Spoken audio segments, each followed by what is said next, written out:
Okay, hello everyone. Thank you for joining us for Prime Time Chat First LEGO League. Today we have with us Anderson Moreira, and he is our expert today. Anderson, would you like to introduce yourself? Okay, thank you, Arvin. Hello, Sanjay. So, hello, everybody. My name is Anderson. I am a Brazilian professor of mechatronics engineer. I also robot design judge here in Brazil. I have some years of collaboration with the EV3 lessons and after the Prime lessons. So our idea here is to talk about a little bit of FLL, online tournaments, and our experience in FLL. We will talk with some special guests today. And now I will do the same presentation in Portuguese.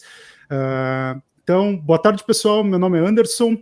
Sou professor universitário de engenharia mecatrônica e tenho atuado como juiz de design do robô na FLL por alguns anos.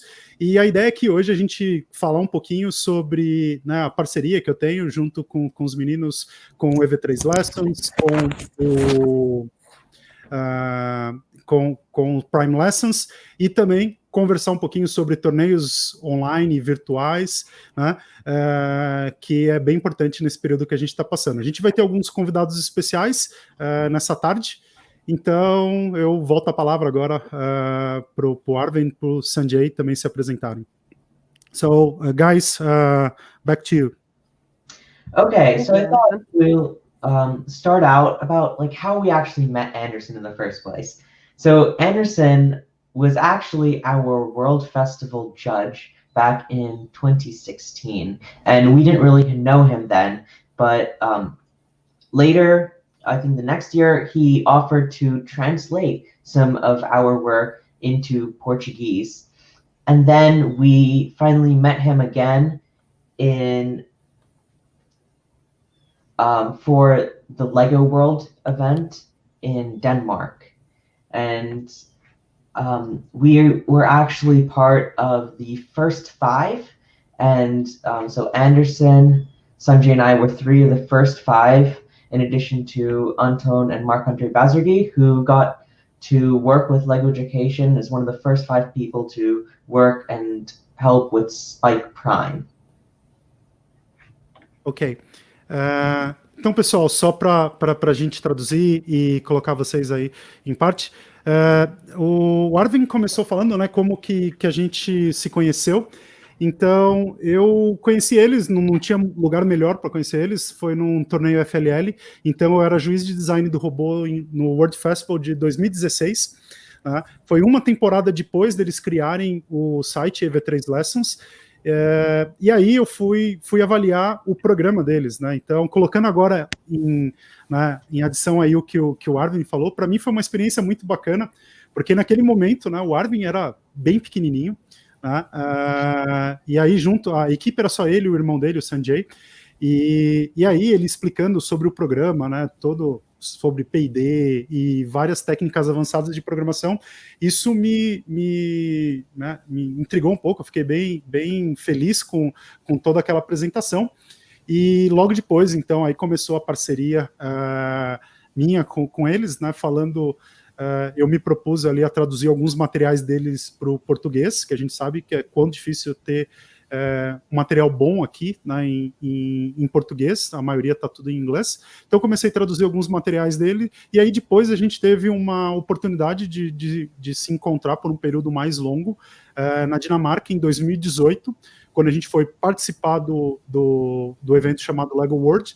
mas antes do evento em si, a gente participou de um projeto, naquele momento meio secreto, da LEGO Education, que depois a gente, eles acabaram chamando isso de First 5, os primeiros 5, porque foram os primeiros 5 a ter contato com o Spike Prime, então ajudar no desenvolvimento e dar alguns feedbacks. Então, essa equipe de 5 pessoas era eu, o Arvin, o Sanjay, o Marc André, que muitos conhecem como Bess, né?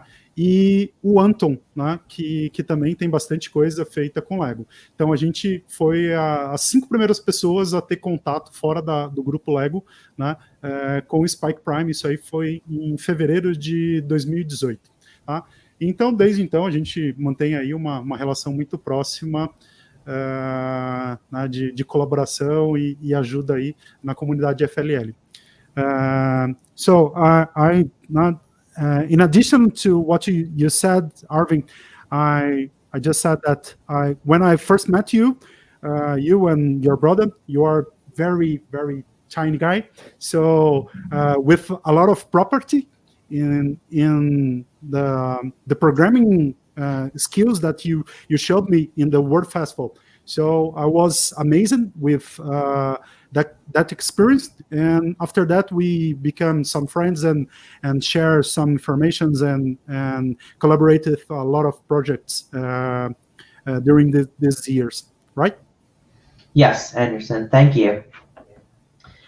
So next we are going to bring Lucas Colonna, our guest here today, and talk about Spike Prime and resources for that. So let's add Lucas. Lucas, would you like to introduce yourself? First things first, thanks for the opportunity. I'm very glad. I am a first alumni. I was in FLL between 2011 and 2014.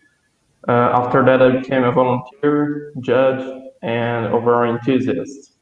First, it did a lot for me in my personal life, my career, and I'm very happy of being part of this community and being able to give back.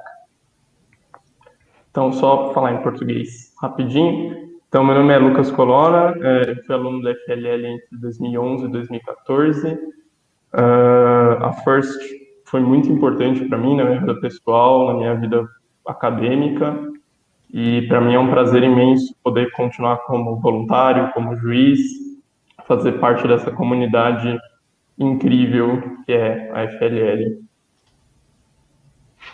Thank you, Lucas. Now, Lucas has also helped translate all of our lessons on Spike Prime lessons into Portuguese. So thank you, Lucas and Anderson, for helping with translating. So let's talk about resources for Spike Prime now. So Spike Prime, primelessons.org is the site that Sanjay and I started to help teach people about the Spike Prime. And so I have a question for Lucas. What do you think about primelessons.org, and do you think that it will benefit teams? For sure. Spike lessons are just amazing. I have the opportunity of reading all the lessons, translate all the lessons, and they go from the very basics to very advanced programming techniques. I think rookie teams, veterans teams, people that never had contact with programming, and someone that is coming from EV3 or another language will benefit from these lessons. You did an amazing work. The PD lesson is my favorite, I guess you can call this way, because it covers the theory from basics to advanced and then goes to programming from basics to advanced. And you can see this philosophy on all the lessons. Strong theory from basic to advanced, strong practice, challenging, the right amount of detail. I think all teams, if I was in a team, I will check out this material. Even if I'm not using Spike Prime yet, I will check out because it's an amazing content. Congratulations. Então, só passar em português rapidinho, eles perguntaram um pouco sobre qual é a opinião, né? Minha opinião sobre o Spike Prime Lessons, que é o site que eles criaram várias lições, várias coisas que agora estão traduzidas para português com a ajuda do Anderson. E aí eu falei que é um recurso muito bom, as lições vão do básico até o avançado, eles cobrem qualquer coisa. Se você estiver vindo de outra linguagem de programação, se você está começando agora, você já tem experiência, vale muito a pena conferir, porque as lições têm a quantidade certa de detalhe, é tudo muito bem pensadinho para a equipe. Acho que eles são de equipe, eles trouxeram essa visão. Eu falei que uma das lições deles sobre P&D e seguidor de linha me marcou bastante, porque eles deram um ótimo embasamento teórico nos detalhes, e aí junto com esse embasamento teórico veio uma prática tipo, excelente, programação muito bem comentada, e que mesmo que você ainda não esteja usando Spike Prime, vale muito a pena olhar, ver o que dá para aprender, ver as ideias. É um trabalho excelente. Yeah, that's really good to hear, Lucas. That's exactly what Sanjay and I were going for, comprehensive resources from all the way from beginner to advanced to fit the needs of anyone coming to our site to learn. So thank you for that. Does anyone... So other resources to learn Spike Prime include the resources that they actually provide within the software itself, which is really nice. There's even competition materials in there that you can use. So that's something I just want to add. Is anyone else want to say something about that? So, well, I think the idea of the lessons is the same with EV3. So we are keeping the same structure and giving confidence to kids to start creating amazing things, and it's very good to have something like this website with for FOL teams, because it's very difficult to find resources like PID controllers and something more advanced in a contest of competition, because usually we learn this kind of topics on college, but it's very good to use this in a FOL. We can take advantage of these resources in the competition. So this is why at the beginning I try to help as much as I can with your projects, and how can I say, it's I know by my side here in Brazil about the impact that you created in the FOL community. I think we have a comment from Fernando, is a coach here in Brazil, that is pointing this the importance of the job of the droids robotics here in Brazil. So now in Portuguese. Então eu estava falando da importância, né, de todo esse material em português. Né, isso primeiro partiu da ação deles, de ter isso, né, criar um material para ajudar os times. A gente sabe quanto que isso é importante, porque muitos conceitos que a gente tem ali, né, ensinado nas aulas, a gente não consegue encontrar de maneira muito fácil, e normalmente isso está num contexto de ensino universitário, e trazer isso para um contexto de competição mais acessível para jovens e crianças é extremamente importante, né? Por isso que eu acredito tanto nesse trabalho, e desde o começo, desde que eu tive contato, eu já me predispus aí a ajudar. So I would like to also hear something about Sanjay, about what is his idea, his vision of the website, and how did you decide to create the first project that is EV3 lessons? I know that this is the project of the world class season that become bigger and bigger. And so what do you think about this? Yeah, Exactly. As you said, this all started with ev3lessons.com, which we started as a FLL project in the World Class 2014 season. We saw at the time there was a lack of materials for learning the Lego Mindstorms. So we created a series of tutorials that range from beginner all the way to advanced teams, because there was especially a lack of lessons that targeted a more advanced audience. This After our first year, we actually thought, oh, maybe we'll get 100 users. That is our goal for the season. But within the first couple of months, we already had 100, and then it skyrocketed into the thousands. And then we got not just people in the United States to use it, but all around the world. In fact, we even got translations. One of our first languages was actually in Portuguese lessons. The same idea stands for Prime Lessons. We show that on Prime Lessons that you can have the beginner techniques, and you can use all the way to advanced techniques. We show you can do things all the way to proportional line follower, having even PID, the exact same things that you can do with the EV3, you can do with Spike Prime. And I think our Spike Prime lessons helps make that clear, that Spike Prime is an equally competitive platform for first Lego League teams, and it is also actually a great and powerful platform for hobbyists too. So yeah, so I will translate in Portuguese, Arvin. Ok, there's a lot of information here.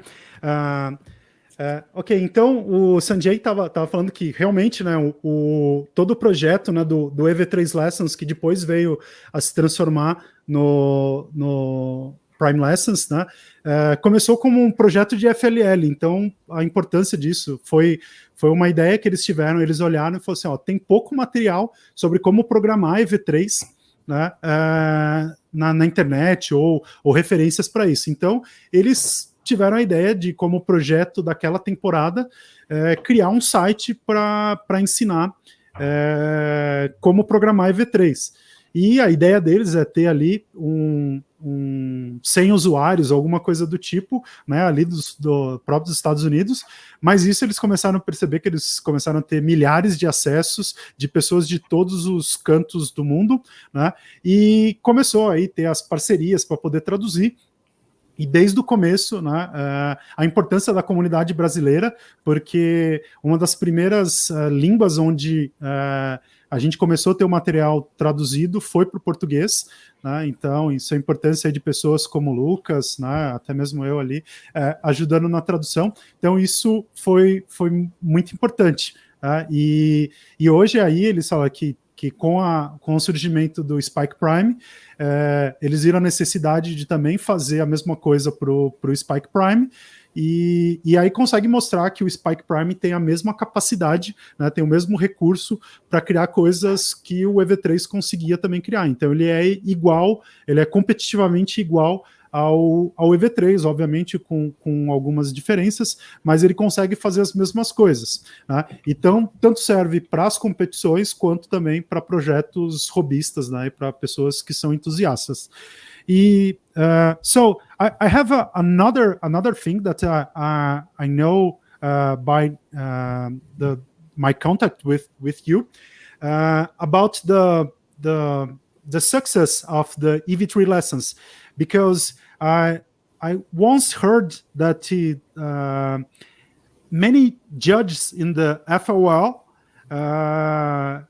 don't believe that you two are the responsibles of the EV3 lessons. So when you present this in a tournament, say, hey, we have a website that teaches EV3 programming and other stuff related to FOL. Judges normally don't believe that, you are the guys from the EV3 lessons. So I want that you talk a little bit more about this. Now everybody knows that you are famous with the both sides, but like the season after world class, what is the reaction of the judges in the judging room? I think that the judges, there might have been a few skeptics on how could it have grown so big and so popular, but I definitely believe that the judges understood that we could do all of it especially after the judging session, and we got a chance to explain everything. They definitely believed it and definitely saw its importance in FLL also, because almost practically every team now uses EV3 lessons, Prime lessons, or FLL tutorials in some way. And I think by the end, by our final year in First Lego League, I think the judges had to understand, or at least most of the judges had an understanding of who we were from other teams using our resources. I would also add that sometimes a question that they ask is, how did you find time to do all of this that you do? And yes, we do spend a lot of time doing this, and that's because this is something that we're really passionate about. And so we end up spending a lot of time and all of our weekend writing tutorials, helping other teams, because it's something that we really enjoy. It's something that we want to do. Nice. Então, eles falaram assim que no começo ali.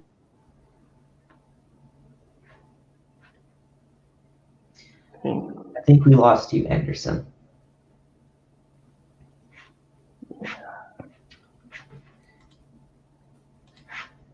Well, in the meantime, I have a quick question for Lucas. So Sanjay earlier was talking about how when we first started EV3 lessons, we felt that there weren't very many resources for learning programming, especially advanced programming. And I know you are a alumni of the program. And so back when you competed, do you feel that was true? That's a bit I remember I competed with NXT. I never competed with EV3, but we need to learn a lot by ourselves. There were no quality resources and very little target at competitions like FLL. So we mainly got started with other teams, share ideas, but very locally, and don't have the reach of EV3 lessons, don't have the standardized procedures of EV3 lessons. I think what strikes me the most is it's a global community. I was just here on Facebook seeing there are more than 6,000 members in the FLL Share and Learn group. And every time I go in there, there are new ideas, there are new suggestions from coaches, mentors, alums. This integration is wonderful, and is something that I wish we had when I was in a team. It's amazing. Thank you. That is exactly our goal for the Share and Learn community. We started at Arvin 2017, I believe, and we are very excited that it has grown to be so big in an international community. Deixa eu só passar. Let me just say in português, okay? Yes. Yeah. E aí eles perguntaram para mim que eu competia antes de começar a ter essa comunidade, né? E antes de ter esses recursos. E aí eles queriam saber o que eu achava na minha época, se fazia falta essas coisas. E aí eu respondi que sim, que eu competi na época que era o NXT ainda, e que a nossa equipe a gente tinha muita dificuldade em achar tutoriais de programação mais avançada ou até aprender o básico.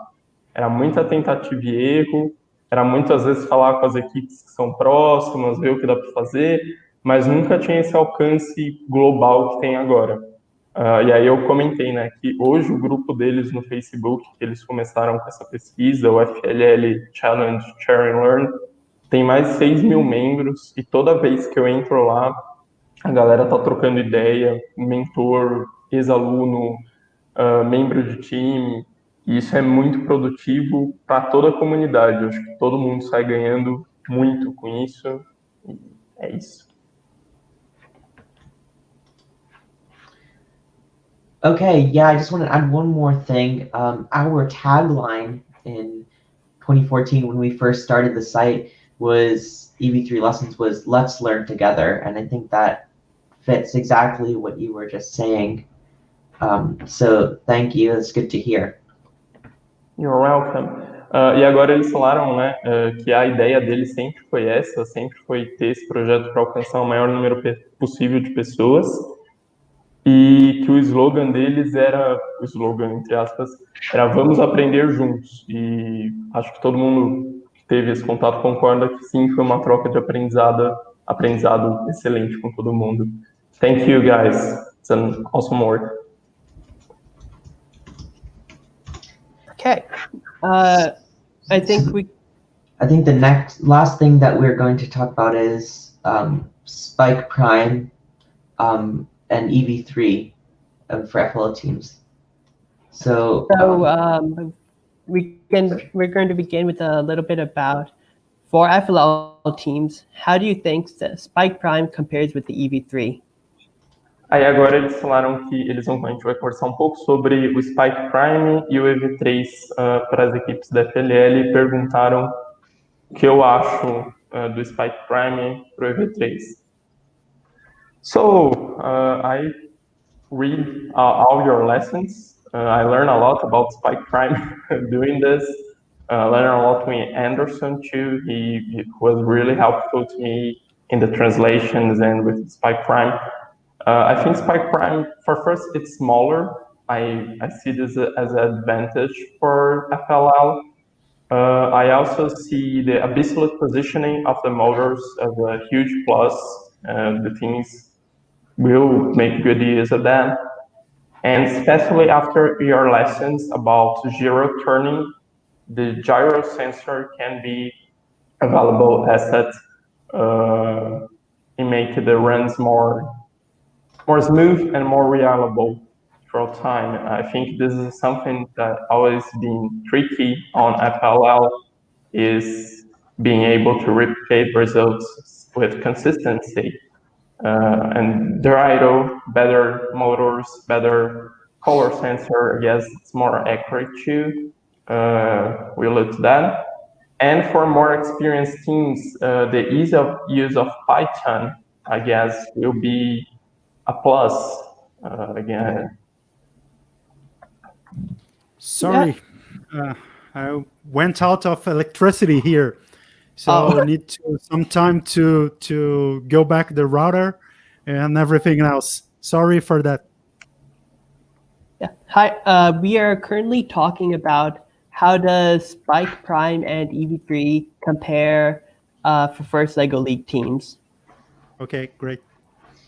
Deixa eu só então traduzir, né, para português o que a gente falou. Eu assim conheço pelo material deles, eu li todo o material e para mim, lembrando a época que eu competi, o tamanho ser menor vai ser uma vantagem. Os motores terem posicionamento absoluto é uma coisa que eu acredito que as equipes vão usar.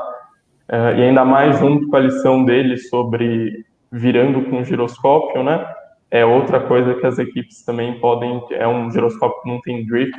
A gente vê nas competições que às vezes o giroscópio do EV3 dava uns probleminhas.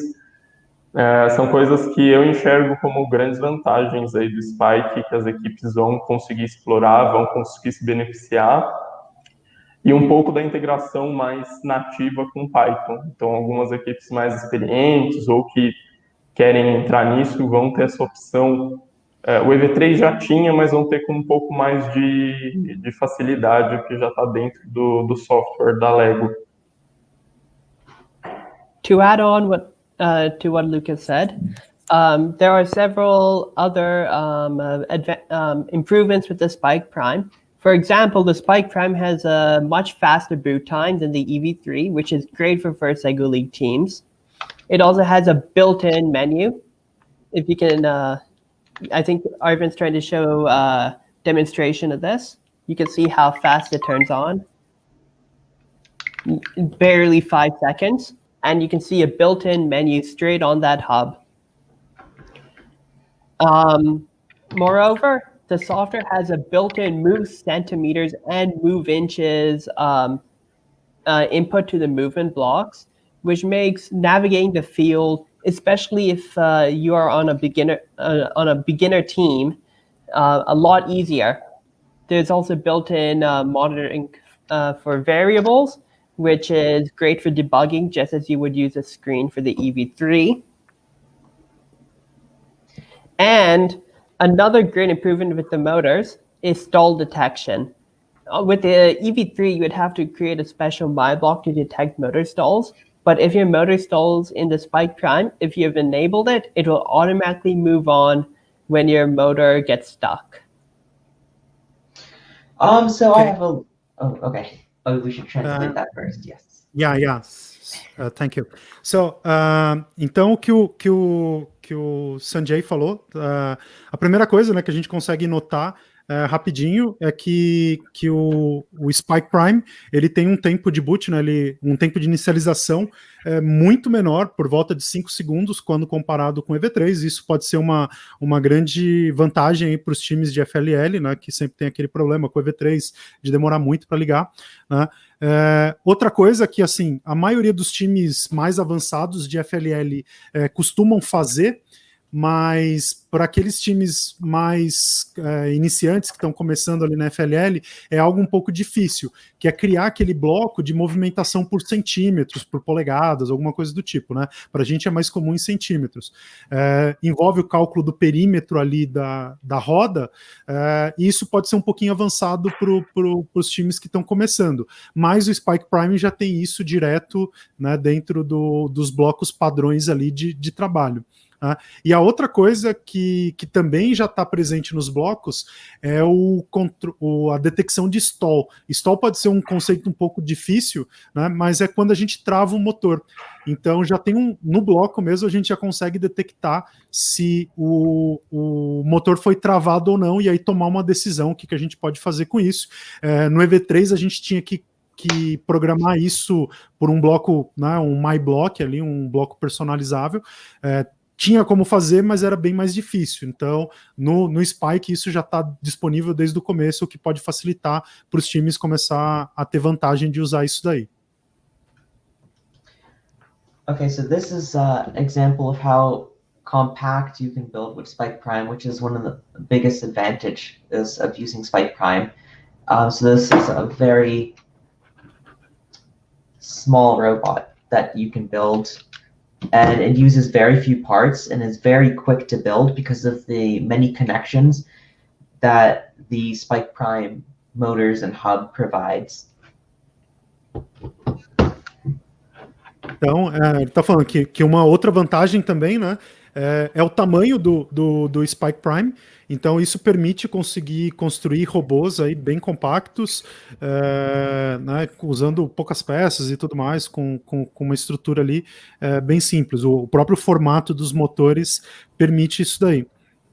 E aí eu vou fazer uma pergunta agora para eles, né, também que tem muito a ver com a FLL, com a temporada passada que a gente teve, que era aquela mudança de regra da região onde que eu conseguia colocar todos os equipamentos, todo o robô e tudo mais, dentro daquela região e ganhar benefício de pontos com isso. Então, o que eles conseguem ver se isso fica mais fácil ou não com o Spike.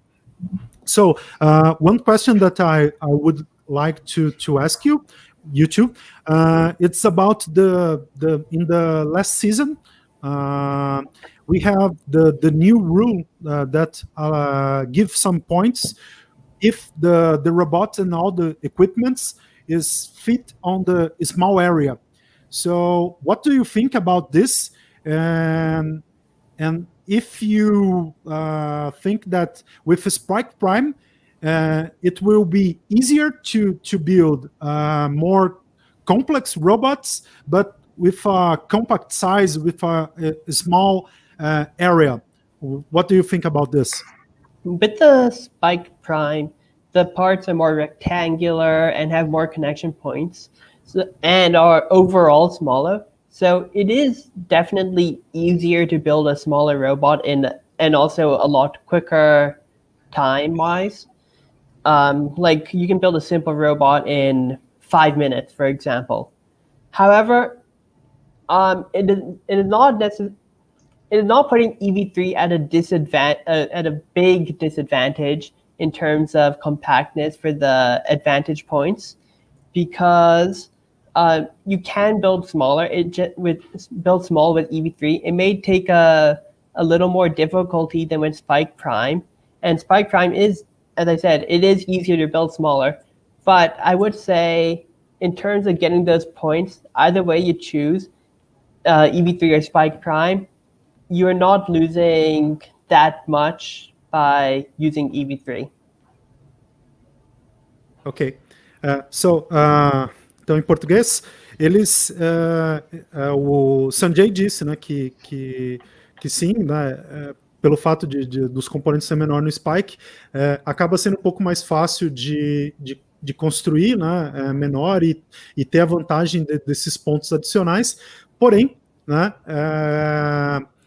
não é uma desvantagem se a gente considerar isso para o EV3, não é que não é possível fazer a mesma coisa com o EV3, tanto é que a gente viu vários times conseguindo isso na temporada passada. Obviamente, né, leva mais um exercício de como você fazer essas montagens e tudo mais, mas é também possível fazer com o EV3. Né? Uma coisa que eu posso, né, aí trazendo um pouco do lado da minha experiência nisso, eu tenho bastante, né, sou bastante famoso ali participando das competições de sumô de robôs, e no sumô de robôs a gente tem uma condição que é até menor que essa, a gente tem que construir todo o robô dentro de uma área de 15 centímetros, né, 15 por 15 ali, e isso é extremamente difícil de conseguir, né, montar robôs com essa dimensão. E assim, a gente consegue fazer isso com um EV3 tranquilamente, então não é que é um problema. So, in addition to what you said, Sanjay, I talk with guys in Portuguese that from my experience, I'm a little bit famous about building sumo robots. And sumo competitions with Lego is more difficult because we need to build the robot in a size of 15 by 15 centimeters. So it's very, very compact, really small, and we can build this with EV3 without. We need some training and a lot of building time, but it's totally possible to conquer this with EV3 or Spike or anything else that we have.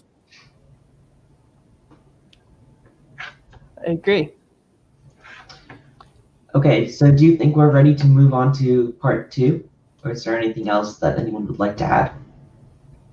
Yeah, I think so, but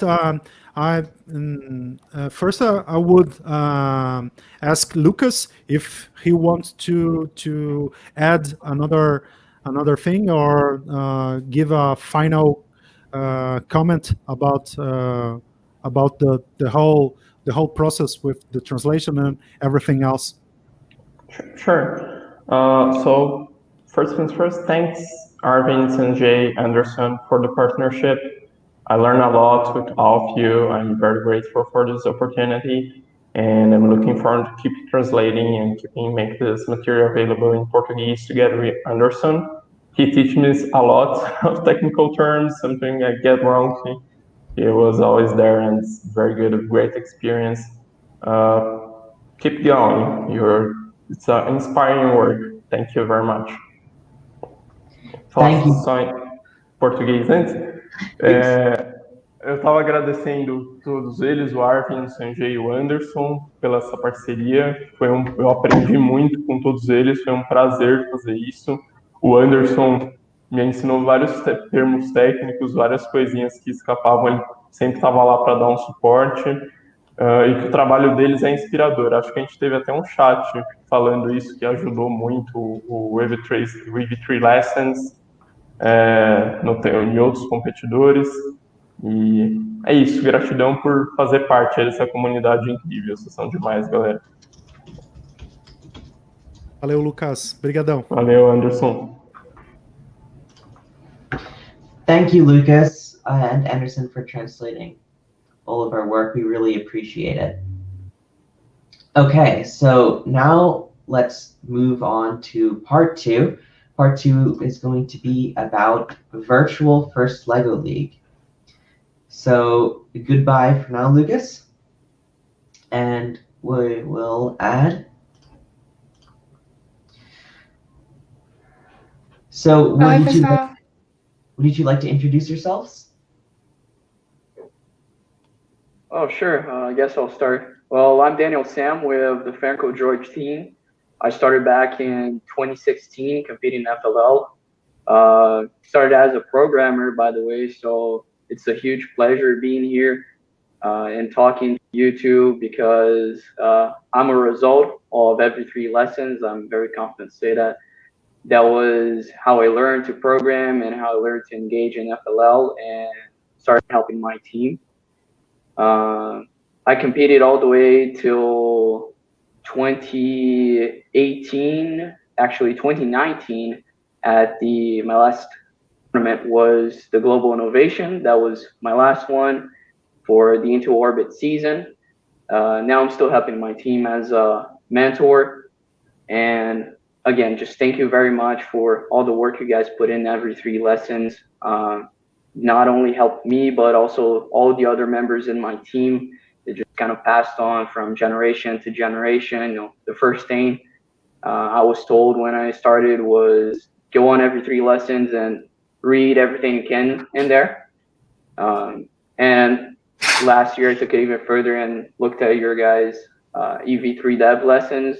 We've using Python on EV3, made a couple robots with that. So I think the impact and the result of every 3 lessons is something we can't measure. Many people that I know have taken good lessons from that. So just like to thank you once more for being here, really. And now in Portuguese. Bom, eu sou Daniel San, da equipe Franco Droid. Comecei a competir no ano de 2016 como programador e eu estava ali agradecendo a oportunidade de estar aqui falando com os dois, porque eu sou um grande resultado do esforço que eles colocaram nessas lições de programação, já que eu sou programador. E na minha equipe todo mundo começa sempre pelo F3 Lessons e é lá que a gente começa como programador e eu tenho certeza que se eu não tivesse esse recurso, eu provavelmente não saberia tudo que eu sei, não teria conquistado tudo que eu conquistei e gostaria muito de agradecer a eles. Meu último torneio foi o Global Innovation no ano de 2019, pela temporada do Into Orbit e agora eu continuo como mentor na minha equipe e ainda assim estou ajudando bastante, com certeza.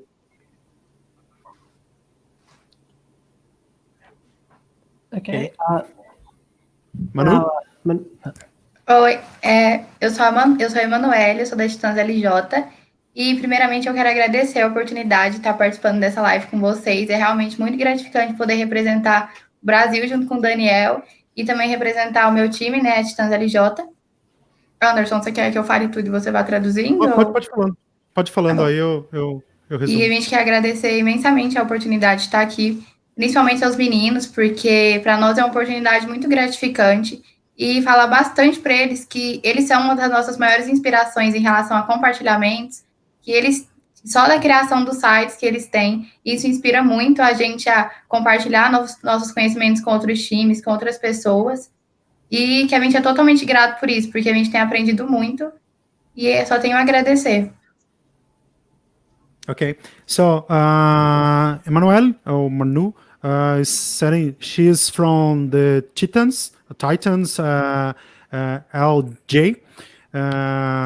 and she said that is honored to be here, talk with you two, and she just want to make sure the importance of your job. You two are the reference of the sharing and inspiration for all the teams and especially for her team. So thank you so much about everything you two do for all the FOL community. You're welcome, and thank you, both of you, for using our material. We really appreciate it. Okay, so we're going to be talking about how we can do First Lego League virtually. And I think we can start off with maybe the robot game. How can we do the robot game virtually? And if either of you have any tips for teams on how you can do that. Então, Bom, só para deixar em português primeiro, Daniel, acho que você pode até Claro. começar, mas aí só para deixar, e aí para a Manu já ir pensando também. Ele falou que vamos começar então a falar sobre os torneios online. E para começar a falar dos torneios online, a gente começar a pensar um pouquinho no design do robô, na competição do robô em si. Né? Quais são as dificuldades que vocês veem em fazer um torneio online? Né? E quais dicas, o que vocês podem compartilhar com as pessoas, né? Isso vai ser de suma importância para a gente no período que a gente está passando, porque talvez, né, existe uma grande chance da gente ter que rodar alguns torneios regionais e talvez até nacional, não sei como que vai evoluir o cenário da pandemia, virtualmente, né? E como vocês têm a experiência de participar aí de 2 torneios totalmente virtuais, né? O que vocês podem compartilhar? Então, eu não sei se o Daniel quiser começar, acho que ele já ia começar falando. Pode ir lá, e depois você também já pode traduzir sua parte em português também, Daniel. Beleza. So I'm gonna be starting. I think the robot game is the most complicated part of having a virtual competition, at least on the Virtual Open International. It was something really interesting that we had to come across and do. There's no real easy solution for it, but I think for that specific season, the way it was done worked fairly well using past videos of your robot. Of course, you're not gonna be able to do any improvements or any further developments that way, but for the future, that's something that it's gonna be needed. It's gonna need to be looked on very carefully. I would say it's very hard to completely take away the element of being there and actually building the robot. So I think there will need to be an encounter between the team members either way. You of course need to have the physical pieces to build the robot itself, the kit itself, but after that, the recording videos of each round and doing the 3 rounds that way, I think we'll have something similar here in Brazil in the future, something along those lines. But it's something really complicated. The tip I can give is to try and make it as fair as possible. Find a framework we can use that makes it that keeps the fairness aspect in there. The failures, of course, you will be in a controlled environment, so you can control certain failures, but at least a time period in which you can record those rounds for your robot on a specific day, specific time. I think it's very difficult, or at least I don't see a way in which it can be done 100% virtually. So you need to build your robot using virtual tools and use virtual tools to do the round. I think that's something that could definitely look on. I don't have much knowledge to go over in that aspect, but at least for now, I don't think it would be really good, at least from my perspective, of course. And the way we did it on Virtual International worked pretty well, in my opinion. But for next upcoming seasons, we'll still need to work on a new robot. So I think that's something we need to put in a shared effort to figure the best way possible. But at least getting together, the team and building will probably be the best and most effective solution. Agora, em português, eles perguntaram sobre a parte da mesa. Então, a mesa é uma das partes mais complicadas desses campeonatos virtuais, na minha opinião, e é pelo menos o que a gente teve um pouco de dificuldade no no Virtual Open International, principalmente porque não conseguimos ter nenhum desenvolvimento do nosso robô, nenhuma adição, ou trabalhar em algumas coisas que a gente já tinha discutido entre a gente, sobre o que a gente iria querer melhorar. Então, teve sim essa dificuldade. Para as temporadas futuras, ainda mais a situação que a gente está, eu não acho que o elemento presencial da equipe e do time do trabalho vai ser completamente removido. Eu ainda acho que vai precisar ter um encontro e utilizar o kit físico para construir o robô. E eu acho que tem que ser feito de uma forma mais justa possível, porque a gente está trabalhando com um ambiente controlado e eu acho que isso tem que ser levado definitivamente em consideração. Então, manter ali o elemento de possíveis falhas e dar algum desafio nesse ambiente controlado. Então, pode ser num dia específico, num horário específico, uma certa janela de horas para você mandar o seu round. É um grande desafio, com certeza. Eu acho que o maior de todos na parte da virtualização. E eu acho que o elemento presencial vai, sem dúvida, ter que ser mantido e que talvez no futuro a gente possa trabalhar para desenvolver alguma plataforma 100% virtual em que o robô possa ser simulado, todas as simulações possam ser feitas nessa plataforma. That's it. Então, nosso time, nossa primeira experiência virtual foi o Open, né? E para a gente foi muito bacana participar, porque foi nossa primeira experiência. Então, a gente não tinha uma base de como iria funcionar, então foi algo totalmente novo. Em relação ao robô, algo que a gente sentiu muita dificuldade foi em relação às redes, à internet, né? Porque realmente é algo muito delicado, é algo bem complicado de se lidar. Mas que a gente conseguiu sim, foi uma experiência muito bacana para o nosso time. Independente de ser virtual ou não, a gente tem que aprender muito com isso, né? E algo que a gente pôde tirar muito de todo esse torneio foi o fato da organização. A gente teve que marcar muitas videochamadas para poder reunir com a equipe, para saber como que a gente ia lidar com tudo isso, como que a gente ia montar nossas apresentações, porque querendo ou não, deu um friozinho na barriga sim, a gente sentiu uma emoção muito grande de estar participando antes das apresentações. E a dica que a gente pode passar do robô é que a gente nunca desista, que a gente sempre tente, porque essa pandemia, tudo isso que está acontecendo, é uma forma de mostrar para a gente que a gente tem que aprender a lidar com novos métodos, que as dificuldades vêm sim, mas que é preciso superar esses obstáculos e que nada tira, nada vai mudar o conforto de poder treinar presencialmente, como o Daniel falou, né? Ter torneios presenciais e que com certeza a gente se sente muito mais confortável treinando nos nossos laboratórios, nas nossas mesas, mas que se for precisar, se for necessária mudança, que a gente se adapte. E tudo é a base de adaptação e que a gente possa conseguir levar isso. Mas concordo com o Daniel que a parte mais difícil para o nosso time também foi a do robô, porque é uma parte que a gente tem que estar tendo muito contato, que a gente tem que estar observando muito, e ocorre muita mudança nessa parte também. So Manuel said that the first experience with virtual tournaments was with the virtual open that is organized by the Share and Learn community.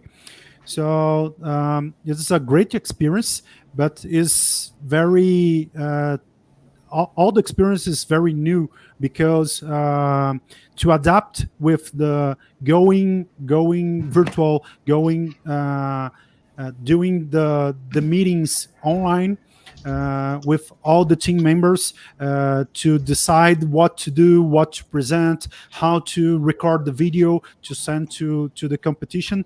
This is a real challenge for them, but it's really good because it is an opportunity to improve and to adapt it, a new way to do the tournaments. We know that the time that we are passing right now with all this pandemic and the coronavirus needs to adapt the way that the team works. and the experience from the virtual open invitational was really nice to give them this first impression to see that it's possible to create a virtual tournament. It was good for them. Awesome. So talking about virtual open invitational, both Franco Droid and Titans LJ were involved with that tournament. And so I have a question for the two of you. How was your experience making the videos for the judging? And do you have any tips on making videos for judging? Então, em português, tá perguntando para vocês, né, como que foi a experiência de fazer os vídeos, né, e também, a gente sabe que é difícil, né, todos os processos de criar os vídeos. Quais são as dicas que vocês dão para os outros times que talvez tenham que fazer também vídeos para torneios virtuais? Então, pode começar, Daniel. Pode começar. Não, é você, eu já comecei no... Tá bom. Foi a parte que a gente sentiu menos dificuldade foi em relação aos vídeos, porque a gente estava um pouco acostumado, né, em trabalhar muito junto, mas em relação a isso, uma dificuldade que o nosso time sentiu foi em relação ao inglês, porque como eu tinha comentado com os meninos ontem, grande parte do nosso time não tinha essa frequência em falar, não tinha essa prática na língua, né? Então, foi algo que trouxe muito aprendizado. E aí que a gente percebeu que nosso time junto, ele é muito mais forte, porque alguns membros já falavam em inglês e eles nos ajudaram, a gente juntou todo mundo para aprender. E como a gente não estava junto, a gente teve que fazer várias videochamadas. Então, em relação aos vídeos, a gente tentou orientar muito um ao outro, pegou pessoas que conheciam mais para falar de qualidade de câmera, para auxiliar muito, porque qualidade nos vídeos é algo que pode ajudar muito, né, as pessoas, aos juízes que vão estar vendo, falar com calma, tentar ter o máximo de transparência possível ao falar do robô, ao falar do projeto, porque o Open, né, não era só robô e não era igual o Global, que era só em relação ao projeto, era em relação a todas as áreas. Então, juntar todo o time para montar uma apresentação legal, que se adapte ao tema, né, e também se encaixe no tempo necessário. Então, as dicas que eu posso dar em relação a isso é conversar com todo o time, falar com calma, né, ter transparência, usar uma boa qualidade de câmera e fazer um vídeo que possa impactar outras pessoas, que venha chamar a atenção, que não venha ficar algo cansativo, algo enjoativo de se ver. So in English, she said that the video is not the worst part of the whole process. They already know how to create the video, but the language it's really hard for them, because not everybody in the team knows English. So this is something that needs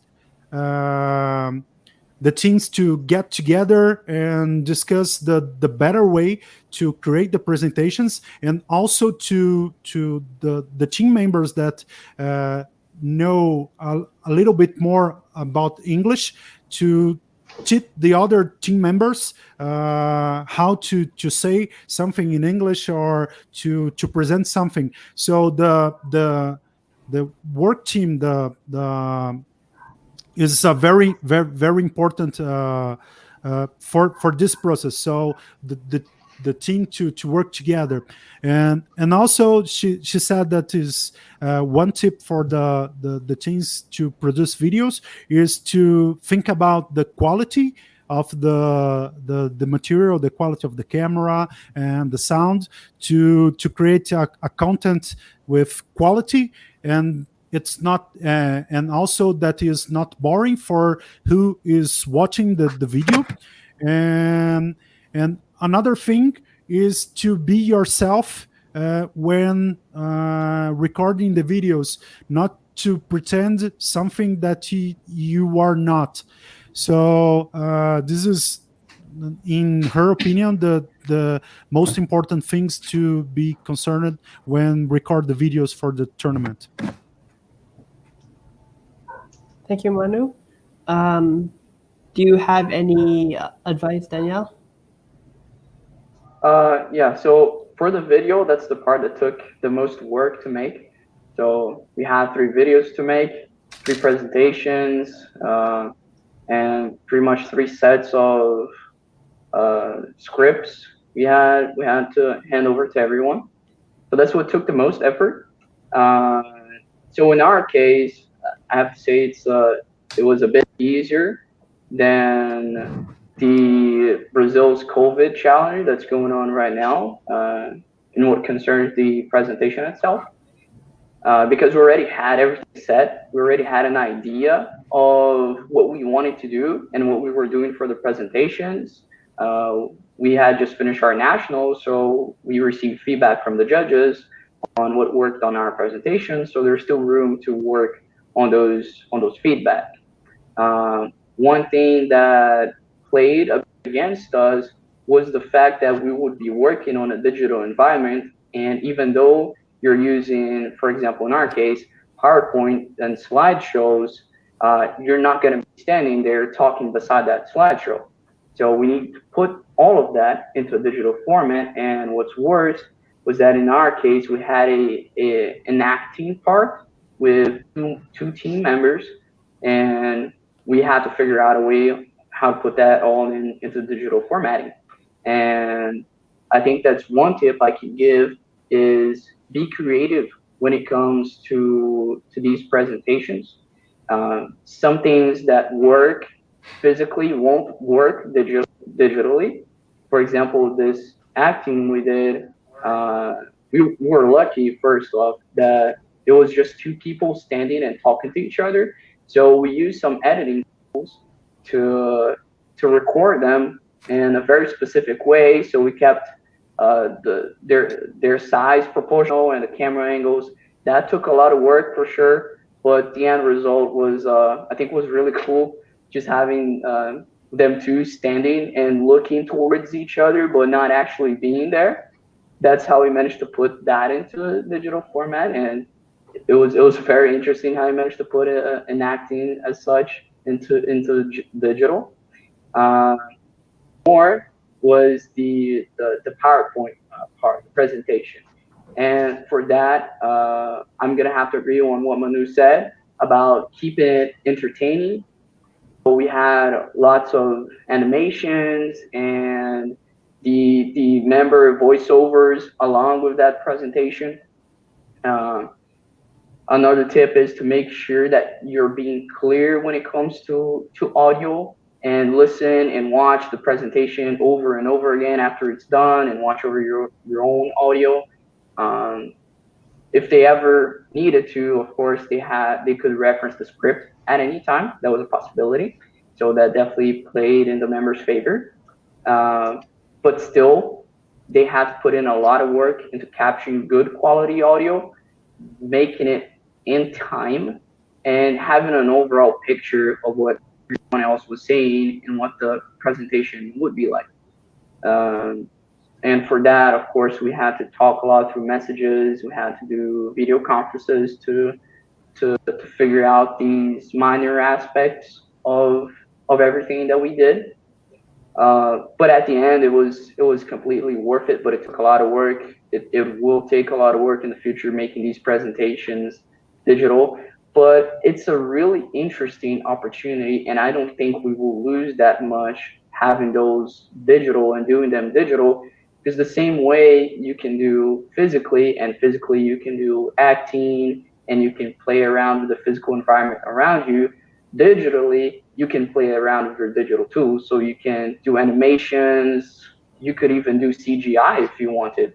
That's something that the team should definitely look on and use these tools on their favor. I mean, it's a screen, you can project anything you want on that screen, so that's a whole nother world they can work on.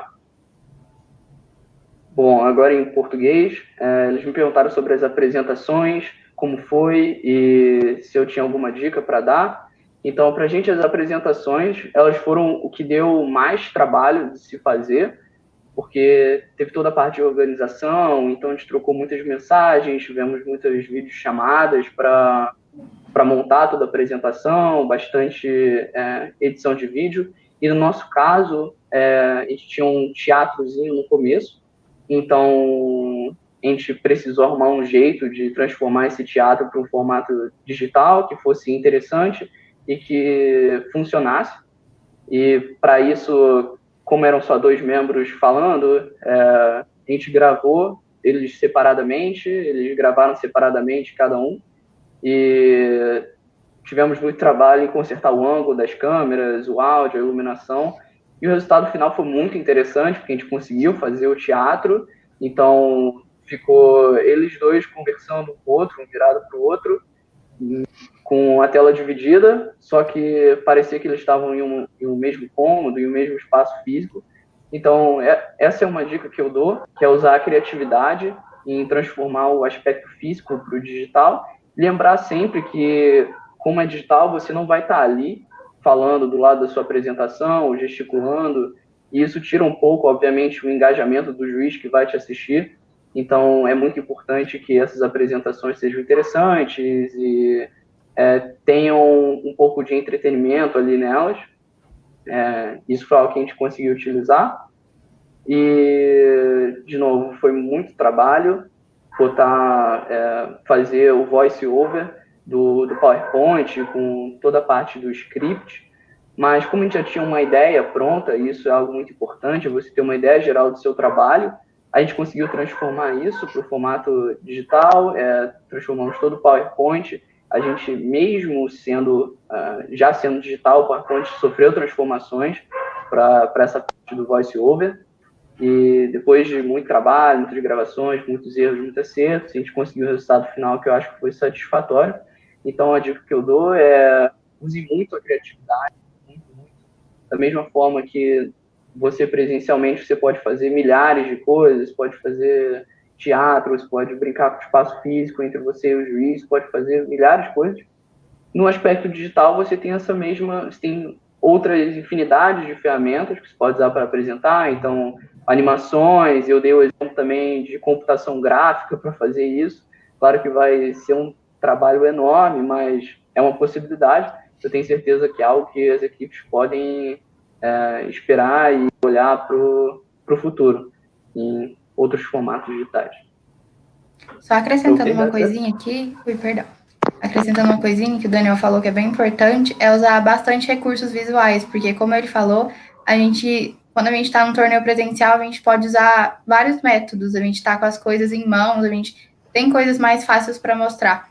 Mas quando a gente tem que gravar vídeos, fazer todo esse processo, é muito difícil a gente só ficar falando e pode ficar algo muito cansativo, muito enjoativo.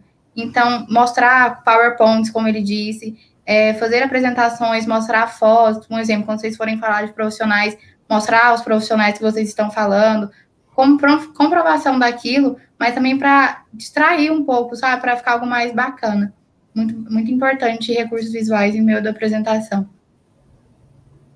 So, Manu also adds that something important is to use the multimedia resource to create the videos. So use a PowerPoint presentation or small video, pictures and sounds and everything else to give more action to the video, because when you are at person in a judging room, you can show everything you had in your hands, but when you record a video, usually things to focus on the person that is talking, and it's not so good to do that. You need to use other resource to give some dynamism to the presentation, to give more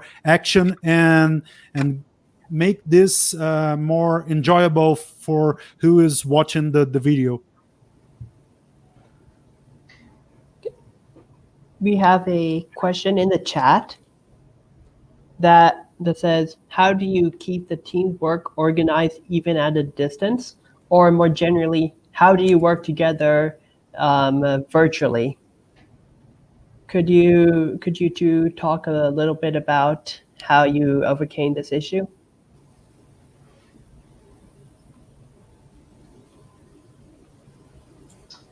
Oh, Danielle, you're muted.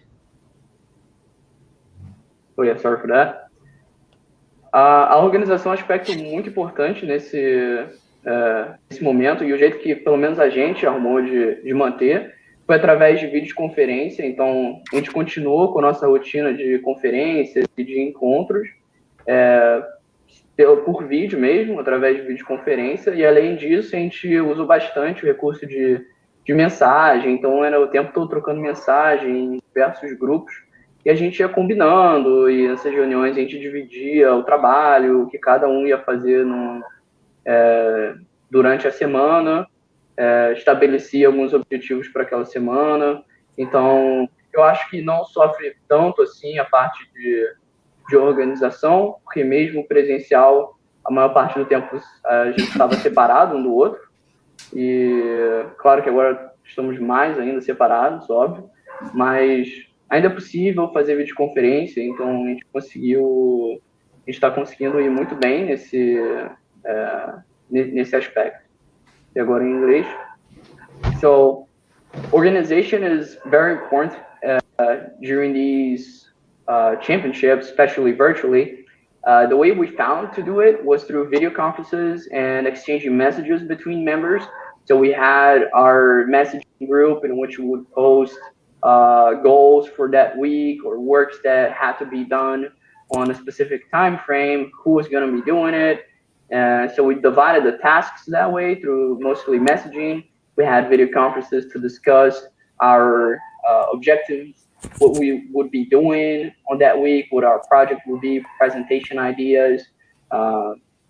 Even though we're apart in this delicate moment, even though we were having those physical encounters, most of the time we'll still be apart for most of the day. So it didn't change that much.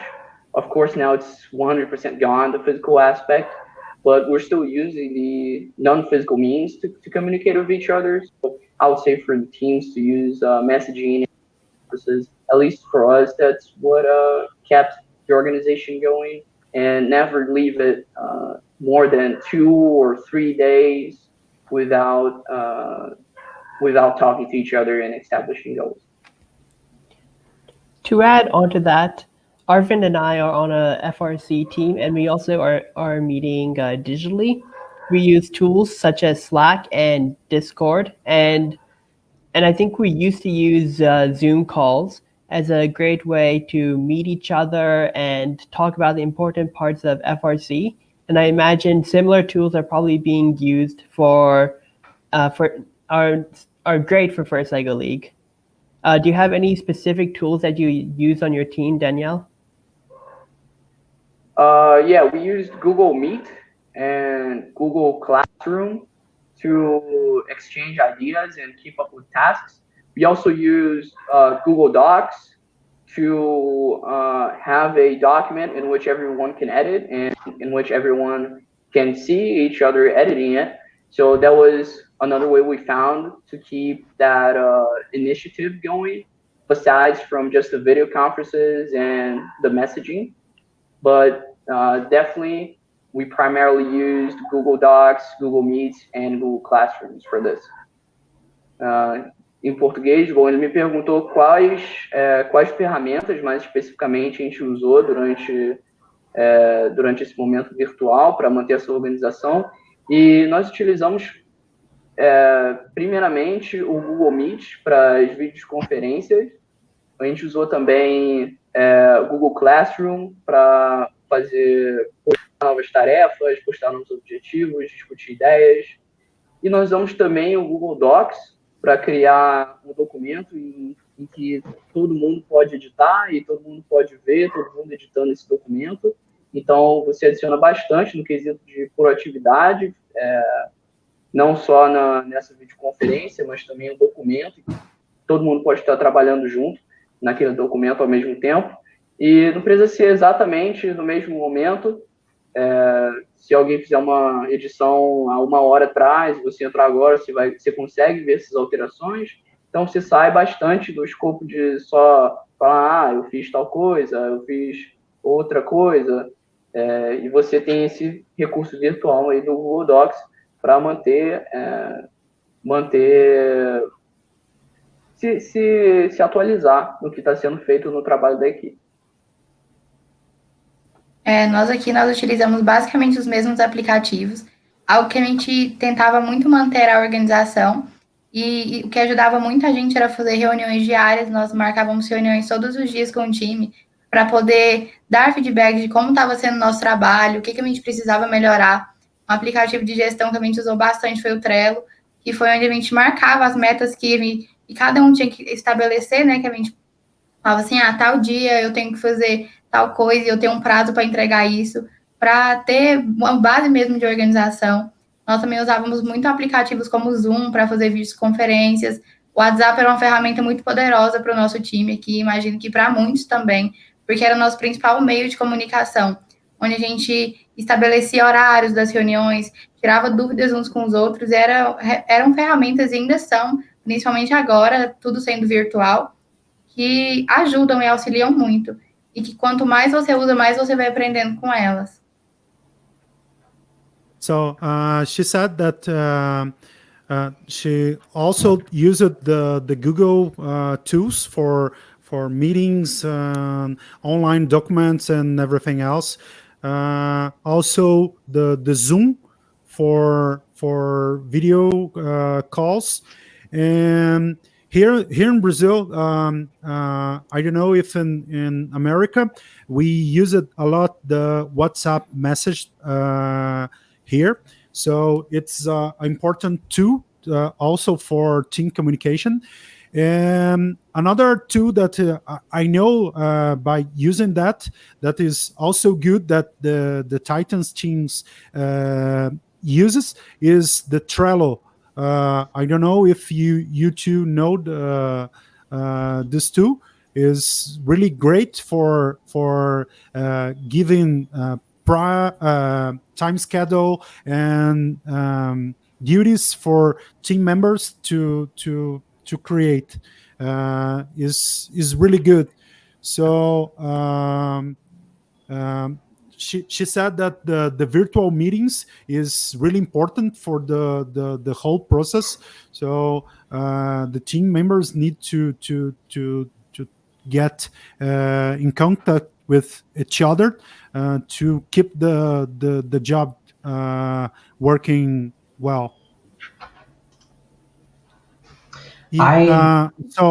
Another just to add what Sanjay said about the tools of Discord and other tools in Portuguese, because we didn't translate that.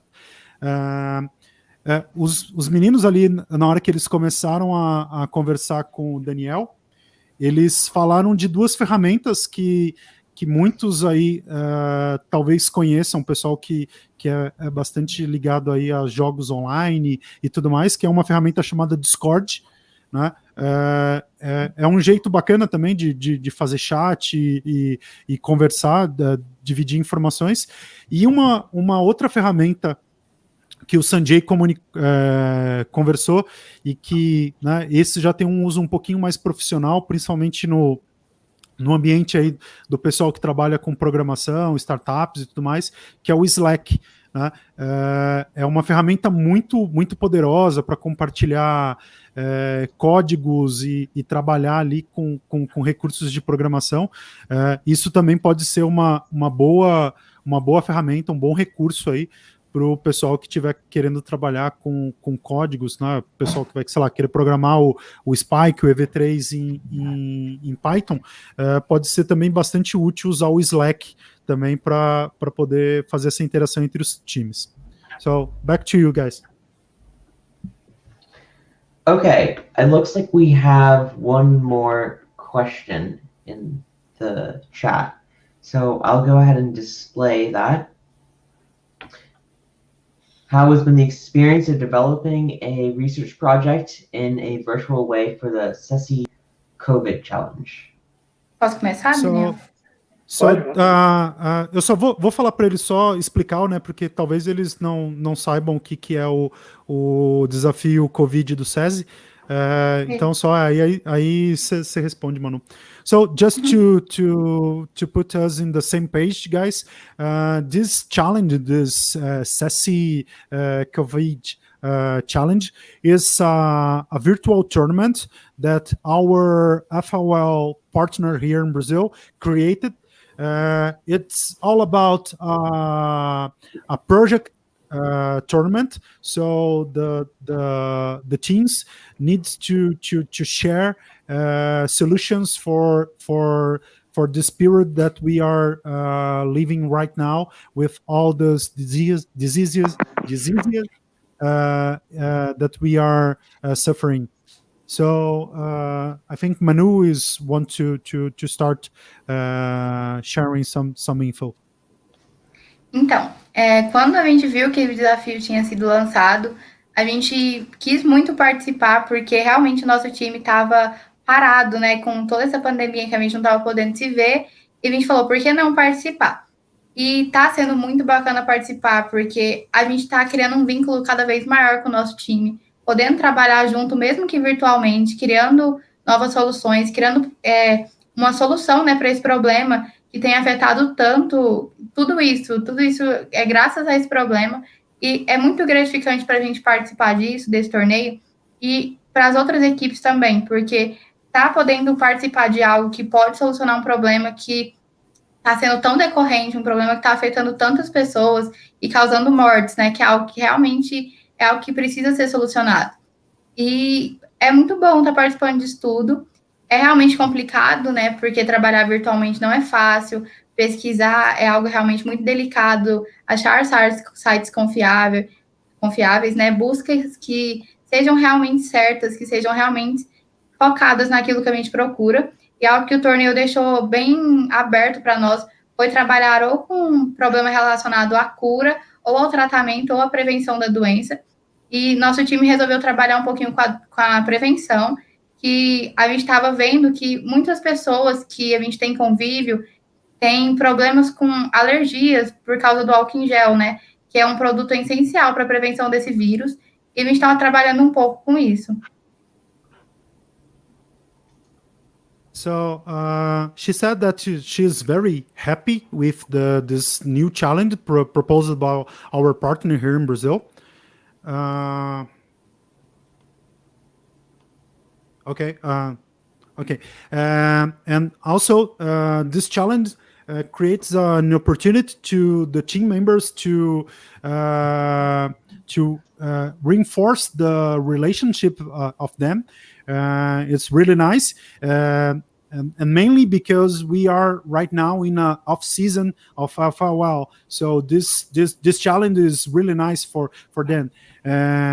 And she said that she's trying to create the challenge is focused on three types of problems. So the cure of the disease, the prevention, or the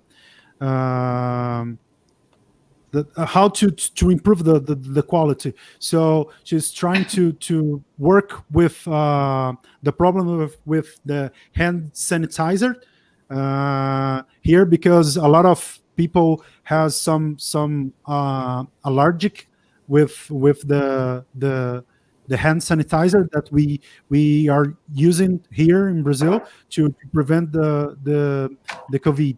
So she said she's having a great experience with the challenge, and we are right now here in the phase of ending the evaluation of the first phase of the challenge. So we are waiting the results of the challenge right now. So Daniel, you want to add something about this challenge? Bom, o desafio Covid está sendo com certeza uma experiência bem diferente do que a gente teve com o Virtual Open. porque dessa vez a gente precisa surgir com um projeto do zero, então começar tudo do zero. E eu acho que foi mais um nível de dificuldade do que a gente teve em comparação com o Virtual, porque a gente está usando cada vez mais, muito mais ativamente esses mecanismos de comunicação para desenvolver os nossos projetos então, a gente está colocando em prova os nossos métodos de organização e de contato uns com os outros. Claro que está sendo uma oportunidade de manter as conversas e manter a intimidade entre os membros. Então, isso é definitivamente muito interessante, muito legal nesse aspecto, mas está sendo um enorme desafio para a gente participar desse desafio Covid, justamente pela parte de criar um projeto totalmente novo.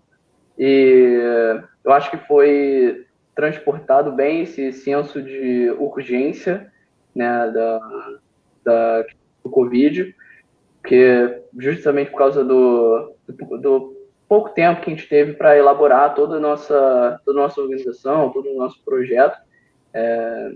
Então, a dica que eu posso dar para esse desafio do Covid, agora já não tem mais tempo aí, muito mais tempo para o final da primeira fase, mas com certeza sempre manter o contato e, de novo, estabelecer horários fixos para reuniões e usar ferramentas, como o Manu disse, o Trello, por exemplo, é uma ferramenta excelente, trocar bastante mensagem, fazer bastante videoconferência, e a gente está conversando muito mais para esse desafio Covid do que a gente conversava para o Virtual Open, e está sendo muito mais intenso, com certeza, só apenas em um mês, e todas essas fontes de pesquisa, tantas ideias, fazer o brainstorms, todo esse projeto enorme. Então está sendo uma experiência bem diferente, e eu acho que é o que vai se parecer mais se em algum momento a FLL adotar um formato virtual para países como o Brasil, que estão passando por uma situação delicada. Eu acho que o desafio Covid pode ser um exemplo internacional de como esses torneios podem ser feitos e de que sim, é possível surgir com ideias inovadoras e super interessantes e legais que podem trazer benefício à humanidade, tudo através do ambiente virtual e sem nenhuma reunião física. No nosso caso, a gente está fazendo tudo virtualmente e cada um está fazendo pequenos sacrifícios, comprando material, pesquisando informações diferentes. Então, acho que foi uma experiência bem interessante. Agora passar para o inglês para eles entenderem. So I was talking about how for us in Franco Droid, the COVID challenge has been a much different experience from what we had from the virtual open, mainly because this time we're having to create a whole new project. So we're starting from scratch and building up an idea and creating a different solution. And we're having a lot of focus into innovation and making an idea that can be implemented right now due to the urgency sense we're having from the COVID situation, at least here in Brazil. So it was one step forward from what we had in the virtual open, exactly because we're working from scratch. So we're having to put to test all our organization skills, our building skills, designing skills, and it was in a 1 month time frame to come up with everything. So before on FLL, we had 6 months to build up an idea and research, do some careful planning, and now we have to do all this very quickly and most importantly, virtually and digitally. So we used even more those tools I mentioned about Google Meets and Google Docs and the messaging application. We're using that much more now.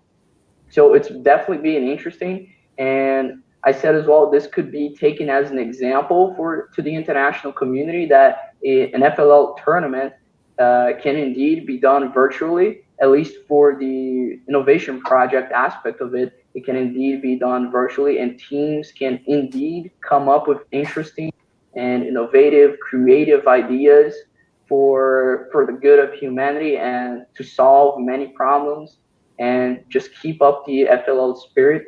That's something that can still be done virtually. I think the COVID challenge will be a proof of that.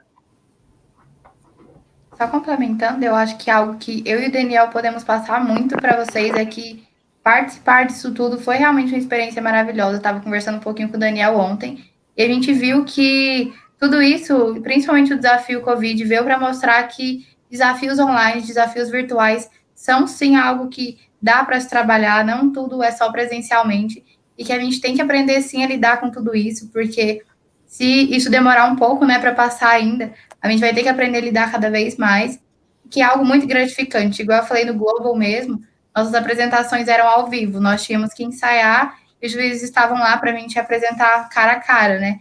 Então, que é algo maravilhoso, que trata muito o que a FLL ensina, né? Os valores que ela traz, espontaneidade, transparência naquilo que a gente está fazendo, e que não é algo ruim, porque muitos podem pensar, né, que virtual pode ser cansativo, pode ser ruim, mas realmente é cansativo porque é um trabalho que a gente tem que fazer bem feito, né? A gente tem que dar o melhor naquilo que a gente está fazendo, mas que é algo muito gratificante, e que eu posso dizer com toda certeza foi uma experiência muito boa, tanto para mim, tanto para o meu time estar participando disso, que a gente só tem que agradecer. She said that this virtual tournament is our amazing experience for the team, and the people need to open them, their minds about the virtual tournaments, because it could be a way to spread the tournaments to all over the world, and also it's a good way to also use the FOL values, the core values of the FOL in this kind of tournaments. So she's very happy with this tournament, talking about specifically about the COVID challenge, and also the global. She said that is amazing experience doing the presentations live. So it's a little bit different from the virtual open invitational that we need to record the videos and show to the judges. The global innovation is live presentation. So this two kind of tournaments is good to develop new skills to the team members.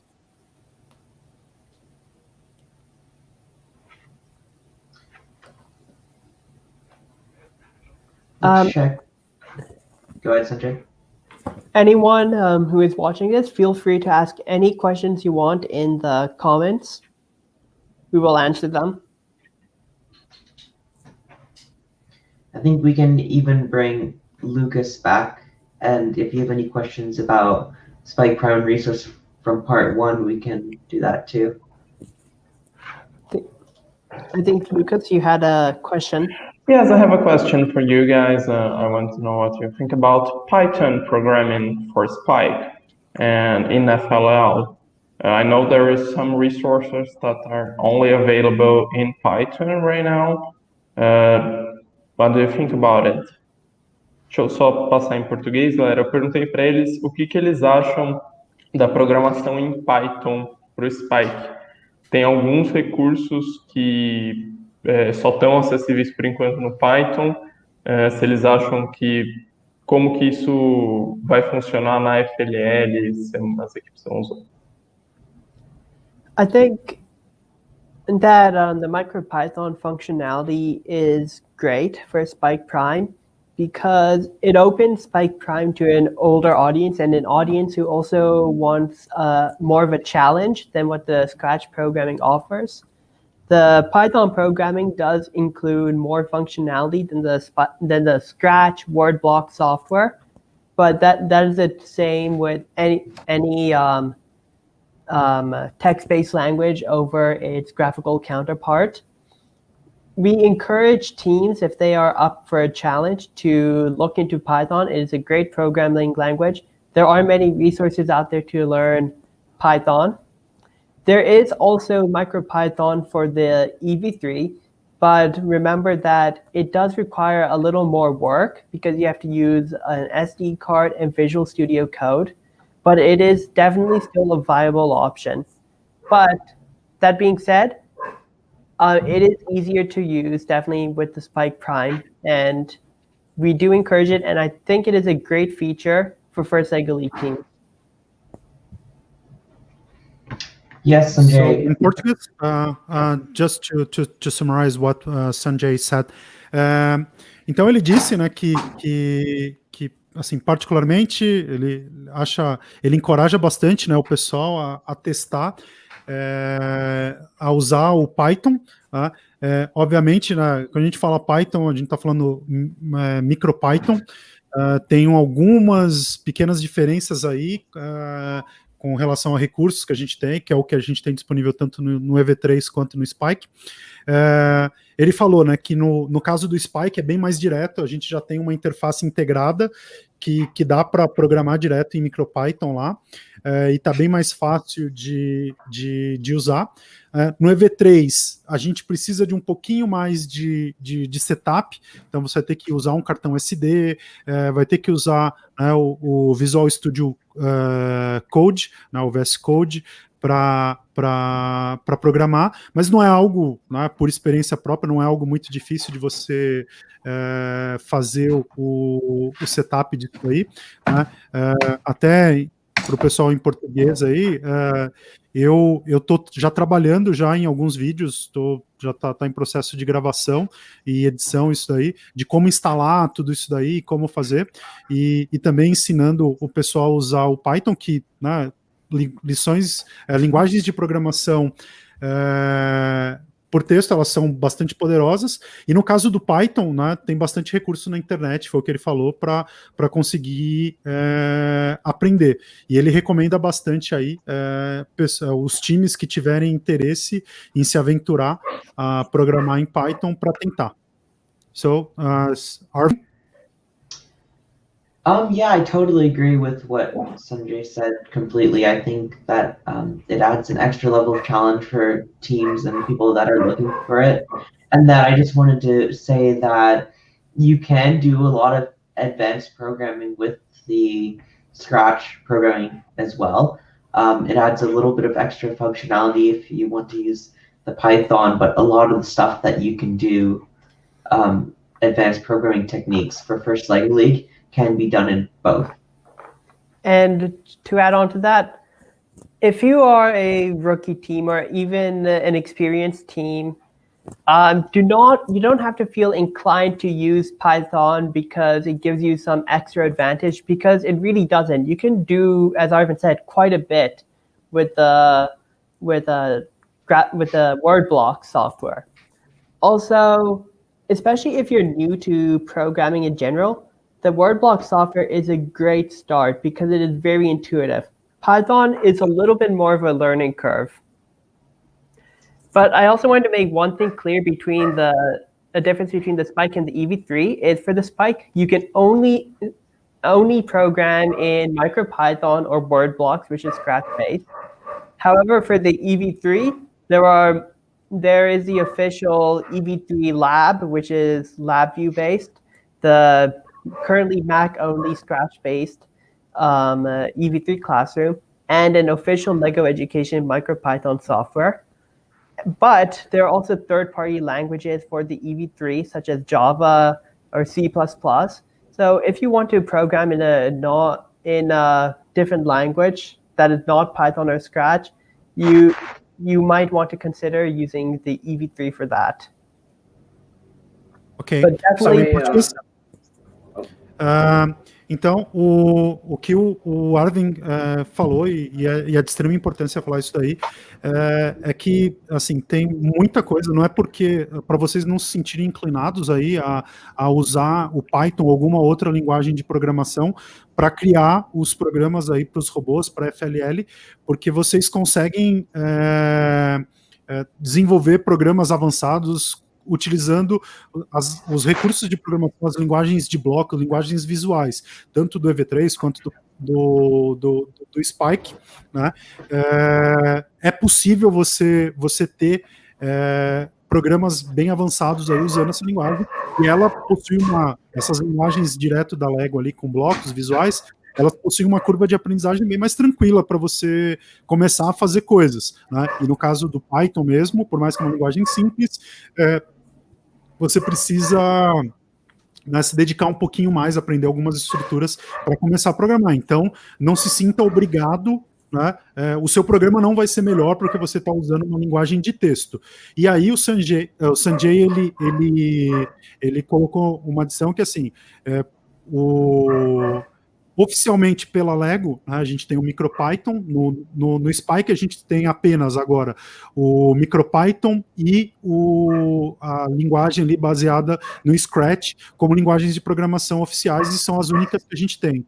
Mas no EV3, além das linguagens oficiais, né, o MicroPython, o EV3G, para quem ainda tem, o Scratch também, né, na versão que por enquanto está disponível no Mac, a gente tem as soluções de terceiros. Então, aí a gente pode programar em LabVIEW, em Java, C++, C Sharp e uma infinidade de outras linguagens, basicamente utilizando o sistema do EV3 Dev, tá? Então, se você quiser testar alguma dessas outras linguagens, né, talvez você vai ter que escolher o EV3 como bloco ali inteligente para construir os seus robôs. Okay, if I may add on to that question. Okay, sure. Yeah, so I had the experience with working with EV3 Dev and putting Python into EV3 and making tournament robots using Python. So I completely agree with what you two said about having the integrated Python environment. I think it's a huge step forward from what we had on EV3. And as it was said, you can do most things with the normal the basic framework without going into text coding. But it gets to a point, at least it got to us to a point in which the EV3 framework wasn't put anymore for us. We started having many errors involving blocks, and mainly because of how big and how complex some programming has got. That's when we started going into more in depth on Python, and took a bit of work to set up. But as Indra said, it's nothing complicated, just using the micro SD card. But I do think it's a very good addition. Having that integrated Python environment, I think, will allow for more powerful and complex programming. Of course, for teams that are starting right now and beginners, the block kind of sort of way of programming will be more advantageous to learn the logics behind it, and later down the road, jump to the Python environment and writing in text language, especially for those that want to work more in depth with coding and coding related areas. That's a good place to start. At least it was for me. That was the first time I used text language to program, was with EV3 Dev. And Python, in my opinion, is an excellent language to start with because of its simplicity and effectiveness in doing these sort of tasks. And em português, então.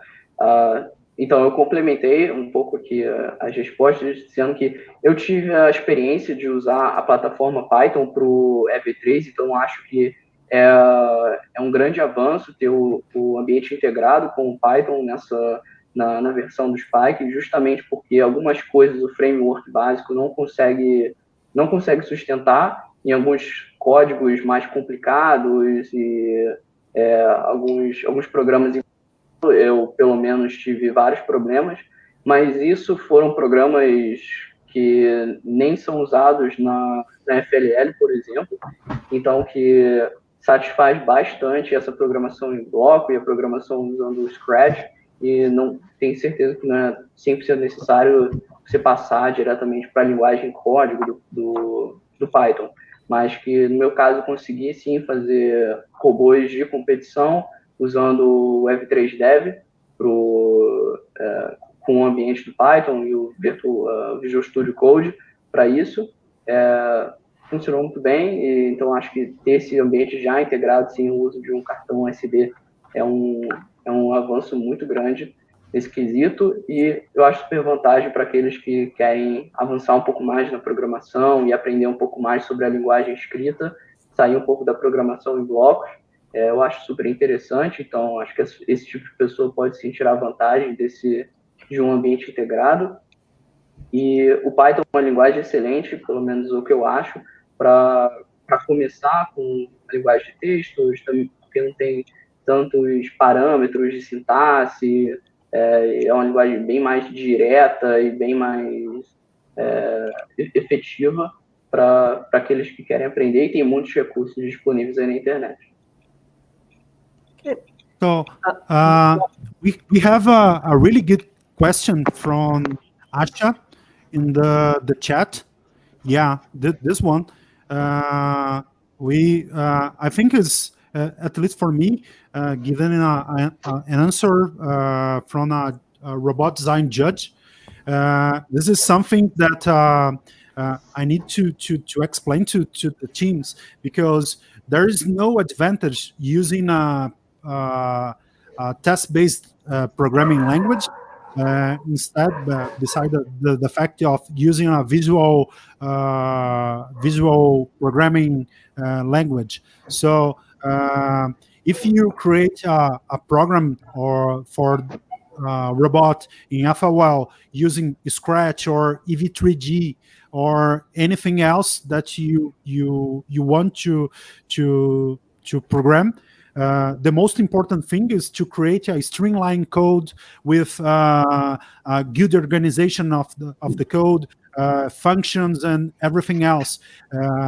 I know that it's much better to have a code programmed in EV3G using my blocks, functions, and everything else, that a code in Python or Java, C++, or anything else that is all messy.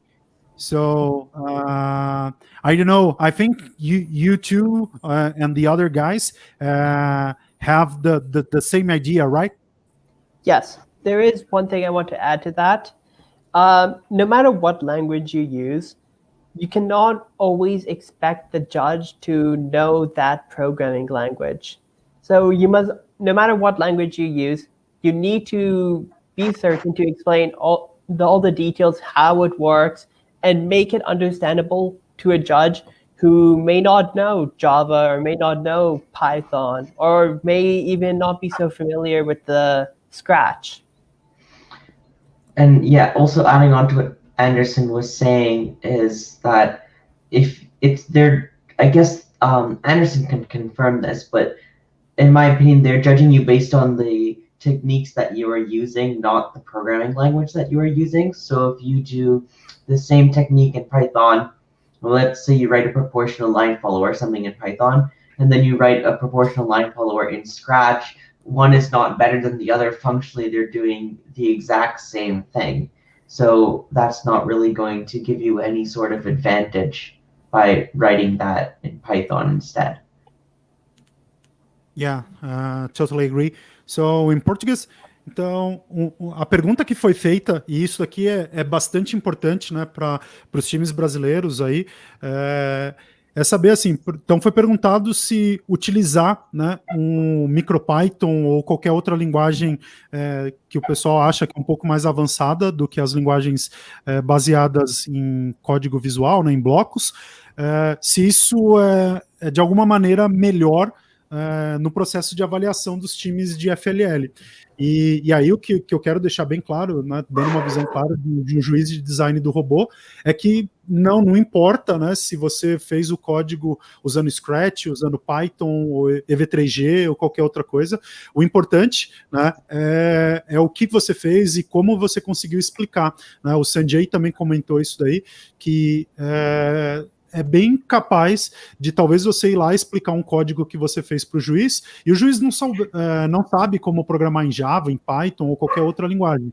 Então, a forma que você explica, os conceitos que são utilizados ali, né, são mais importantes, que aí complementa com o que o Arvin falou.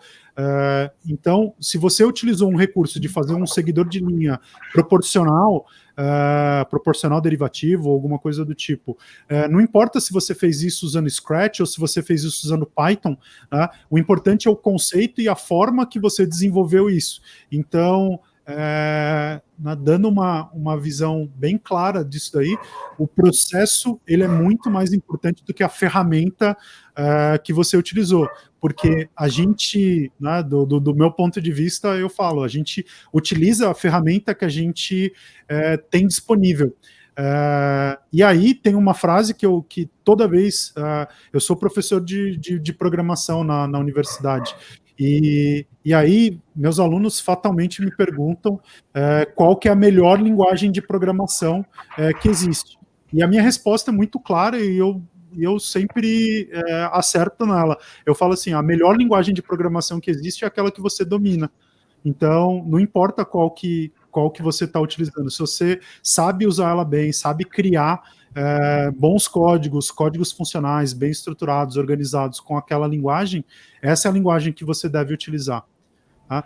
So, in addition to what you said, I said that the most part of my students always ask me which is the best programming language, and my answer is always the same: is that the best programming language is the one that you know a lot of it. So the one that you are most comfortable to program. This is the language that you can take the advantage, create a good code with best programming language structure and everything else. So there isn't a best programming language, right? Yes. I agree. I think we can next go to the question from Eduardo Brizida. The translation is, many teams have shown some concerns about using the EV3 gyro. Do you believe that the Spike Prime gyroscope can be good for using in FLL? So the gyroscope for the Spike Prime has no drift and minimal lag, which is an improvement over the EV3. So teams won't have to deal with the frustration of having to create a calibration program for their gyro sensor or have to deal with the lag when turning. However, there are other things with the drawbacks with the Spike Prime gyroscope. There seems to be some kind of inaccuracy with the gyroscope, and this is hub-based. So, for example, what I mean by that is hub 1, when you turn it around 360 degrees, it might be 4 degrees off consistently, but another hub might be 2 degrees off consistently when you turn it around 360 degrees. And there also seems to be what happens is when you try and run other code while you're trying to read the gyro sensor, it does cause that inaccuracy to increase when you are trying to turn. So there are some things that you can do to fix for this. For the first problem, what you can do is try and scale the gyro readings, since it seems to be consistently off when you're turning. And for the second problem, you could try to reduce the amount of code that you're running at the same time as reading the gyro sensor. For example, if I'm like displaying lights to the screen when I'm reading my gyro sensor, that causes a lot of inaccuracy if I eliminate as much code as possible while it's reading the gyro sensor, or reduce the amount of times it reads the gyro sensor or makes corrections based on it. That will also help with the second issue. Well, I can add something here, because actually most part of people doesn't know what is a gyroscope and what it measures. Like a gyroscope measures a velocity, a rate, right? It's a rate of change of the angle, not the angle. So we know that we need to create an integral of the signal, read it by the gyroscope, to use it if as a angle measurement. So why the sensor in the spike prime is better to use than only the gyroscope in the EV3, because beside the fact that we have a gyroscope in spike prime, we also have accelerometer. So we fuse the both signals to create a better reading of angle. This is why we have no drift. We use the accelerometer reading to eliminate the drift. But we know that we do this by software, not a hardware. We don't measure the angle by itself in the robot. So every process that we use a software is and somehow influenced by some error or processing time error. So this confirms that what Arvin said, that try to eliminate everything can cause a noise in the calculation and everything else in the code, right? Yeah. Yes, I agree with that. So, em português, então a pergunta do Brísida, né, o Brísida tem bastante coisa aí também na área de programação, também é um ex-integrante da Francodroid. É uma pergunta muito boa, né? Tem muita gente que fala dos problemas do giroscópio do EV3, né? E aí, né, parece, né, o pessoal fala que o giroscópio do Spike Prime é um pouco melhor, e porque se isso é bom para FLL. E aí a gente, né, o Arvin falou bastante coisa, que isso é muito legal. Eles fizeram uma série de testes para descobrir as coisas relacionadas aí ao uso desse sensor no Spike Prime. E descobriram, né, que realmente o drift ele não está presente no Spike Prime, porém, né, existe uma diferença de medida de ângulo de um hub, né, de um spike para o outro.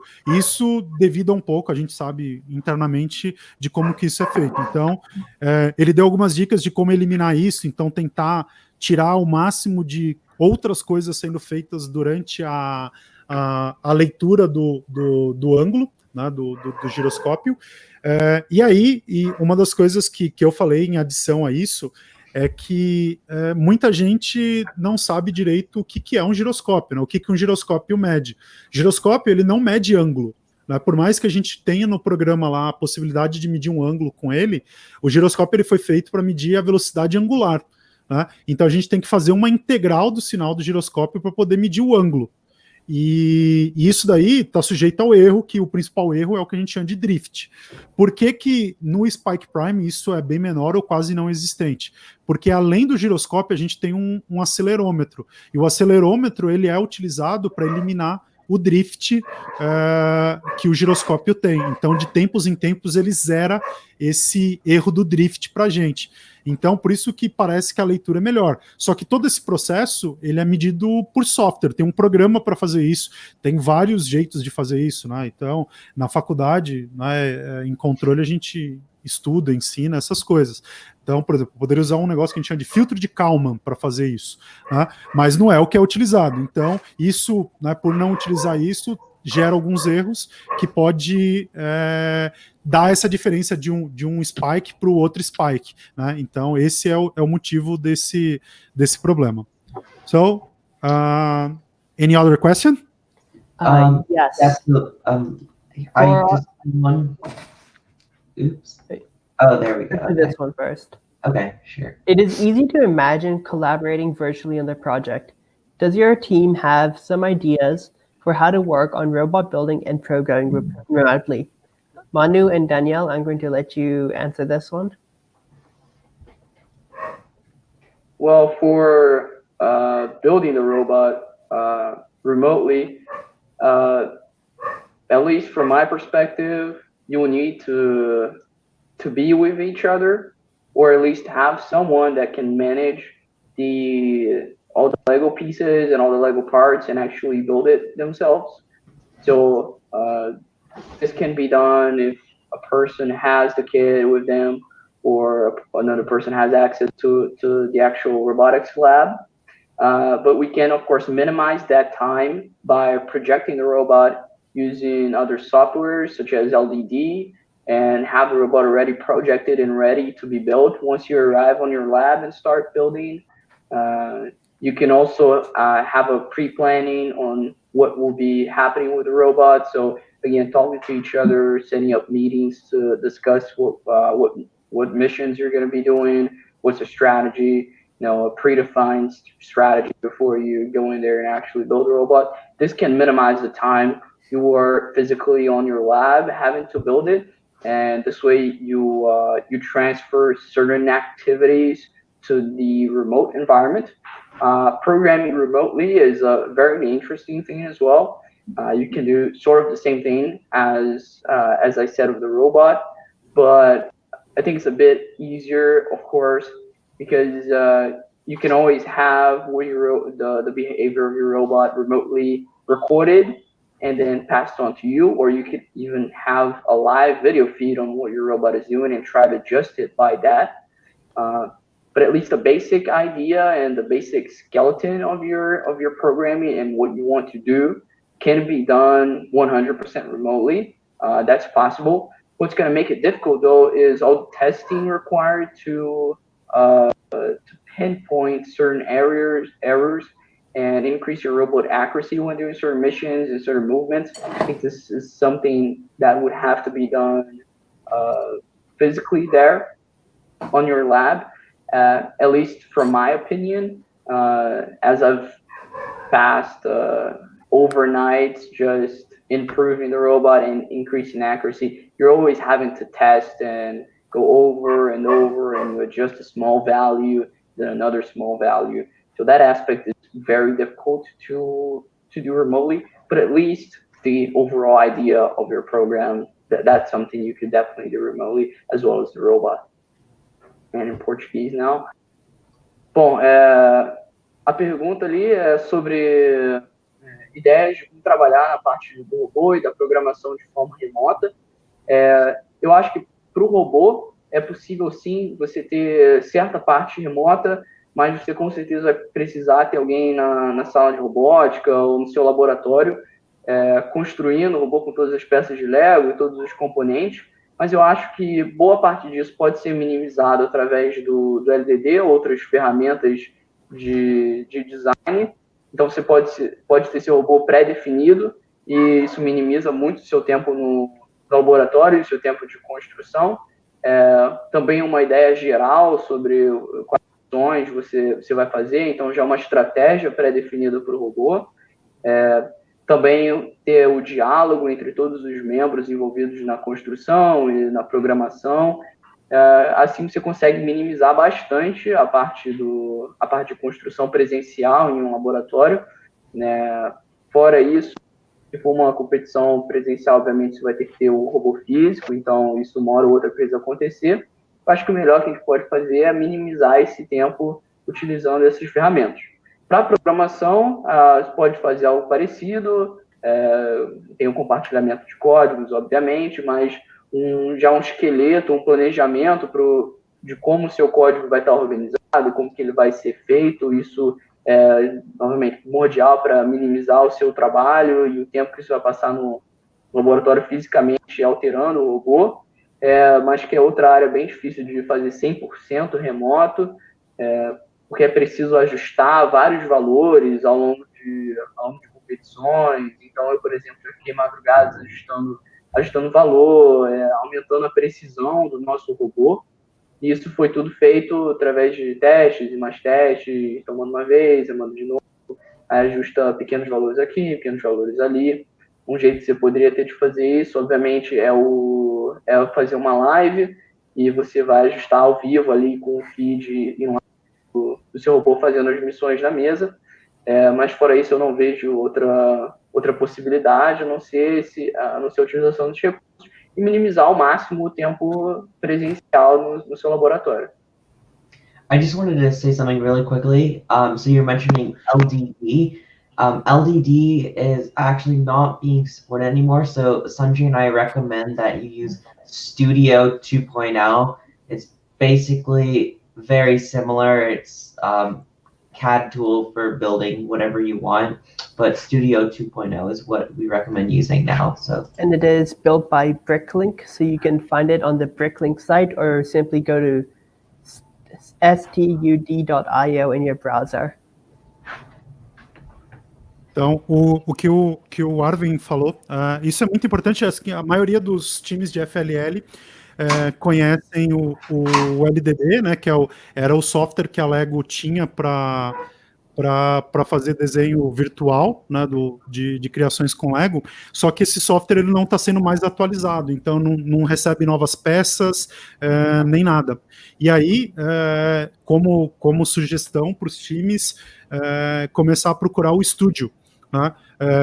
É o software que hoje eu utilizo para fazer as minhas criações digitais. Ele é um software bem mais completo, né? Você consegue achar ele fácil, então é só você digitar lá stud, né, de stud.io, né? Tem um ponto ali antes do IO,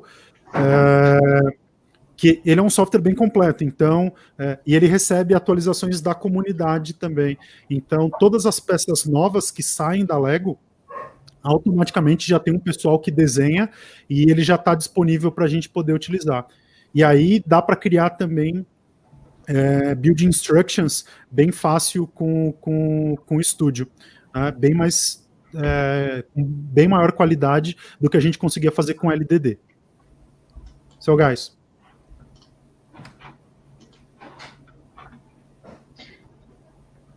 Okay. Are we okay to move on to the next question then?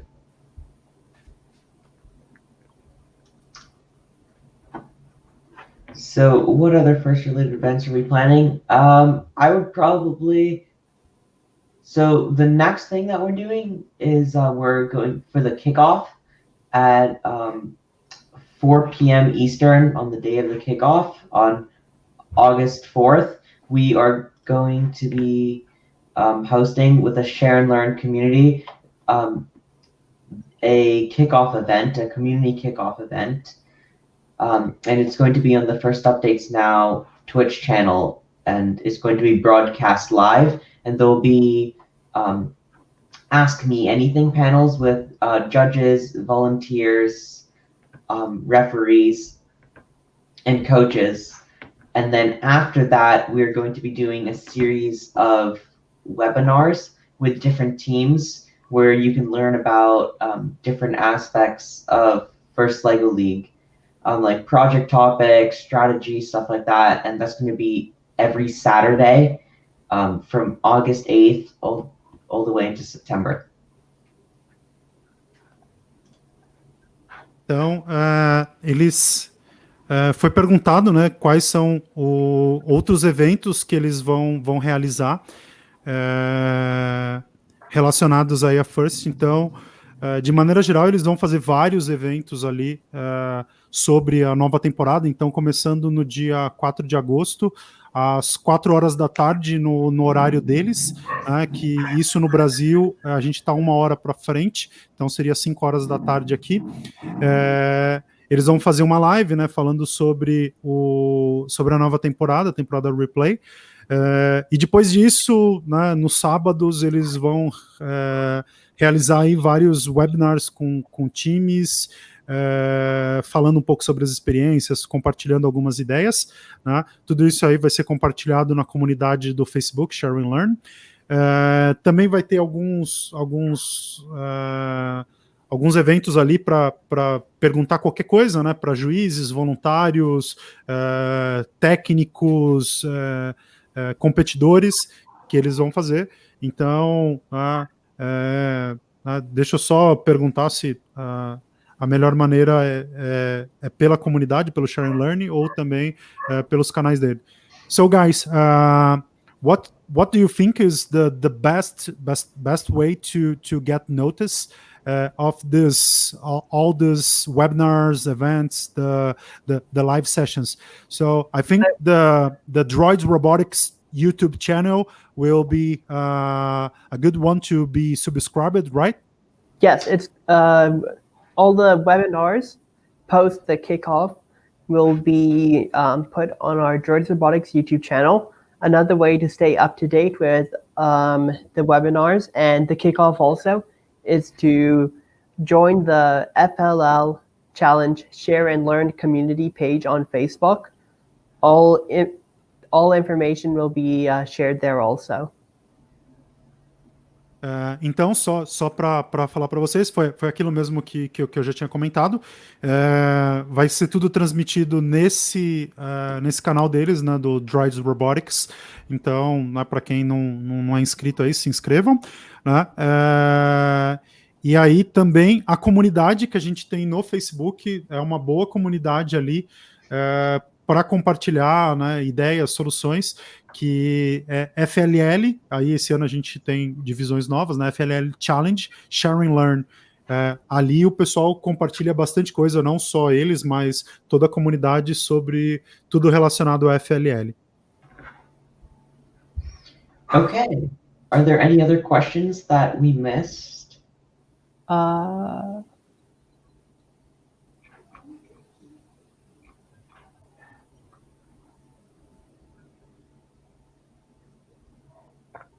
Did we? Well, from my side, I think we were done.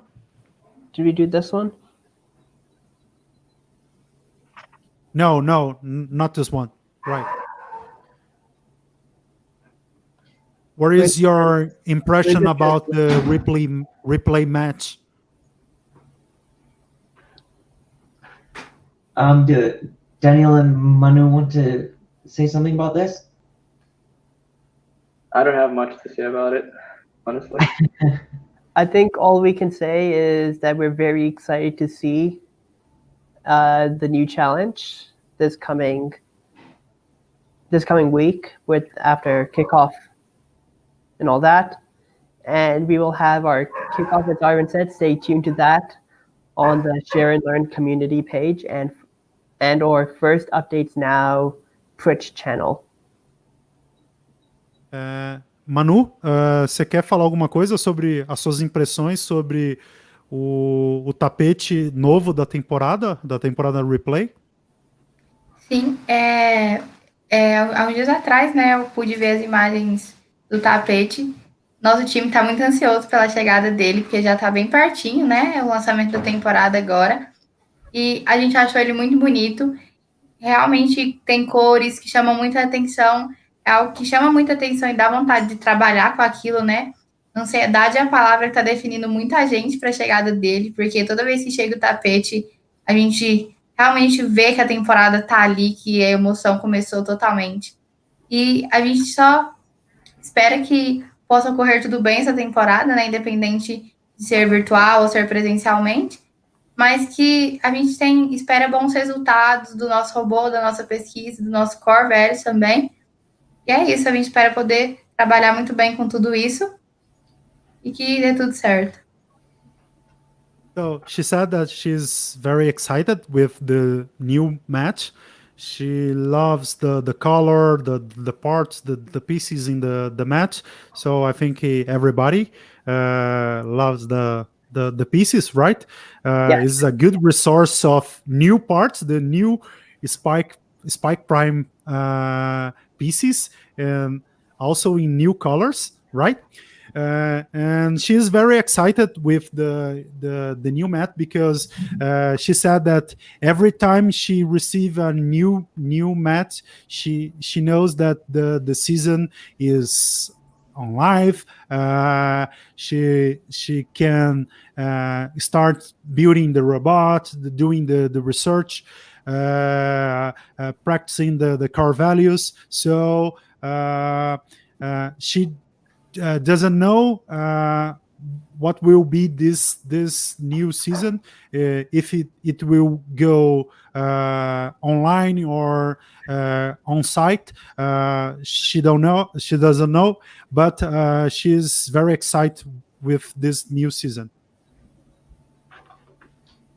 Awesome. I think that's it for all the questions. So we're going to end the broadcast soon. I just want to thank everyone. Anderson, for being our expert here today, and Lucas, Daniel, and Manu for joining us as well. And so now I'm going to say good night to everyone, or afternoon, depending on your time zone. And goodbye, everyone. Thanks for joining us. And now Bye. Thank you very much. Thank you. So goodbye. Goodbye. And end the broadcast.